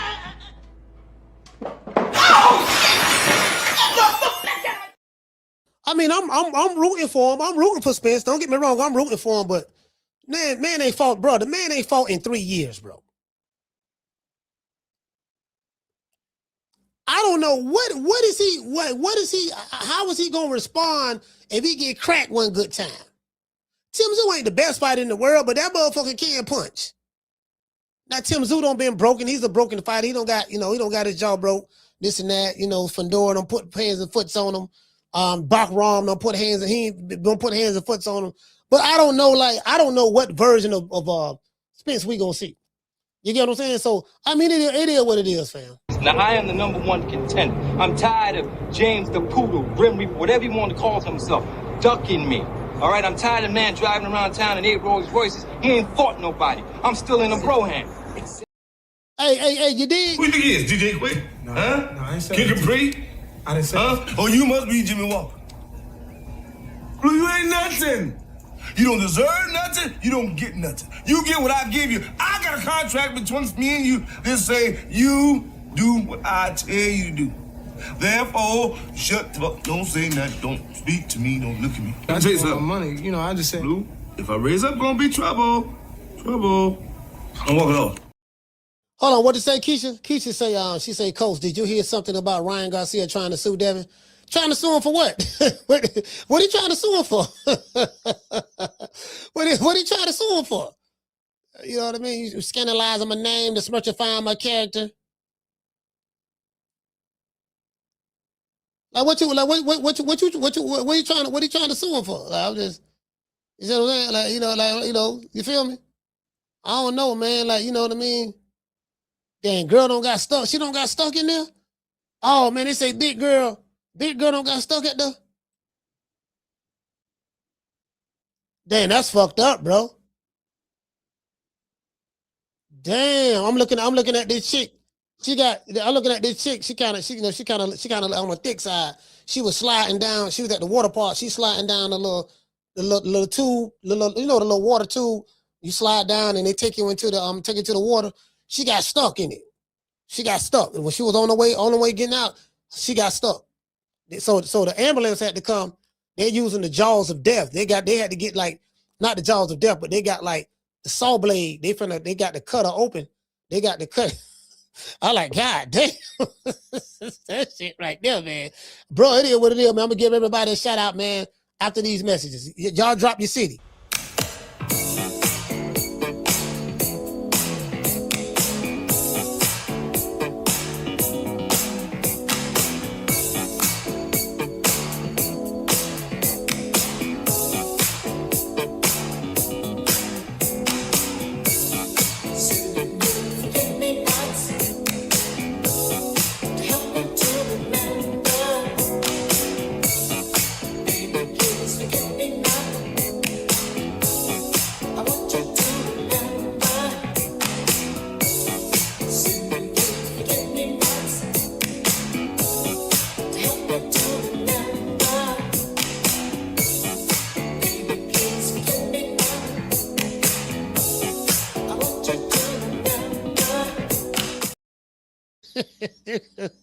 Niggas were jicking, boy. They jicking. They were jicking. Hey, man, what city y'all from, man? What city? South Central Los Angeles in this BI. Hey, okay. Hey, let's give a shout out to all of the. Hold on. We got cash apps. Super chats. Shout out to DT. Hey, okay. Dropping that quarter of a bam dub on your boy. Hey, Leroy. Super chat received. Playtime's over, boy. What to say, family? Say he don't want that fight for real. He don't want that fight. Hold on, he said he don't want that fight for real. Shout out to Mike Green. Hey, okay. Dropping that $2 super chat. He says that Mama Holyfield saying true. Nah. That's me. True. Yeah, that we used to say that. We used to say that in school. When I was in like junior high school back in the day. You say that. That was an old saying. They used to say that shit in New York too, like true that. Yeah, true. You know what I mean? Like that was just some shit that. This before True Religion. This for all that shit. We was saying that shit in the 80s. Shout out to Mike Green. Hey, okay. Dropping that quarter of a bam dub on your boy. He said Shakur claiming he want to fight because Devin fighting Keyshawn, coach. He say this is Shakur's same play for years. He say did it to Tank. Now Devin. Twan Russell. Oh, yeah. You know what? But this is the thing though, Mike. He gotta fight somebody. He gotta fight somebody, bro. He got to fight somebody. You got this big deal, and he got to fight somebody, fam. So, you know. Somebody from Dubai. He say, Coach, here, it's almost 2 a.m. Man, shout out to Dubai, man, the UAE, man. We international, baby. Hey, okay. Shout out to Dubai, man. UAE 737 driver. Salute. Hey, okay. Shout out to Texas, man. Dale, shout out to Dale from Texas. Hey, okay. Who else we got, man? Shout out to the DMV. Hey. Okay. Shout out to Houston, man. H-Town. Hey, okay. Honolulu, Hawaii, 808. Hey, okay. We can't forget about the D-Town, man. Detroit. Hey, okay. Shout out to Mo T, man. Chi-Town in this BI. Hey, okay. Shout out to Warren, Ohio, man. Pookie Matlock. Hey, okay. Shout out to Irving, California, man. Cackalack, California. Sorry about that. Hey, okay. Shout out to what is it? What is it? Palisade? What is it? Shout out to Palisade, Colorado. Hey, okay. Shout out to Richmond, Virginia, man. Richmond, man. Hey, okay. Shout out to H-Town, man. Daniel from H-Town. Hey, okay. Keisha from Richmond, Virginia. Hey, okay. Shout out to the man in command, man. Detroit, Michigan, man. Stand up. Hey, okay. Clint Cummings, man. Shout out to Clint Cummings, Chi-Town. Hey, okay. Wichita, Kansas. Dulo. Hey. Okay. Minneapolis, man. Salute Miller time. Hey, okay. Who else we got, man? We got Houston. We got South Central Los Angeles. Hey, okay. We got Nuevo York. Hey, okay. That's New York City, New York. We don't say New York. Yeah, he from New York. He from New York. Hey, shout out to ATL ho. Hey, okay. Yeah, man. Shout out to Jess, man. ATL ho. You did. Shout out to U.S. Virgin Islands. Hey, okay. We got the Virgin Islands in the house, man. Shout out to U.S. Virgin Islands, man. Shout out to doggone Schoolo, Fayetteville, North Cackalack. Hey, okay. North Carolina. Come on, shout out to Felicia. Felicia, you supposed to drop your city. You supposed to drop the city. She probably driving or something. Listen, I got you. Shout out to St. Louis, man. Shout out to Sheila, man. Shout out to Felicia, man, from St. Louis, man. Hey, okay. Yeah, Felicia, you got to drop the city. Shout out to doggone Gary, man, East LA. Hey, okay. Boy, East LA, it's rough, boy. East LA, boy. Well, coming up in East LA ain't easy, fam. Hey, okay. Yeah, man. Pensacola in the house. Hey, okay. Shout out to Omaha, Nebraska, and Denver, Colorado. Hey, okay. Shout out to that north side. Oh, you from the north? Oh, you from the north. Oh, so H-Town T, you from the north. I remember the great battle. It was a war they had back in the day, north side versus south side. I think Rick was telling me about that years ago. Shout out to Fresno, California, man. Shout out to Mr. Tomato Can. Hey, okay. Dale, Texas in this bitch. Hey, okay. So the St. Louis, man, St. Louis in this bitch. Hey, okay. Fayetteville in this BI. Hey, okay. Hey, man, y'all know what time and TI is, man. I catch you guys on the next one. You know my motto. Don't meet me there, beat me there.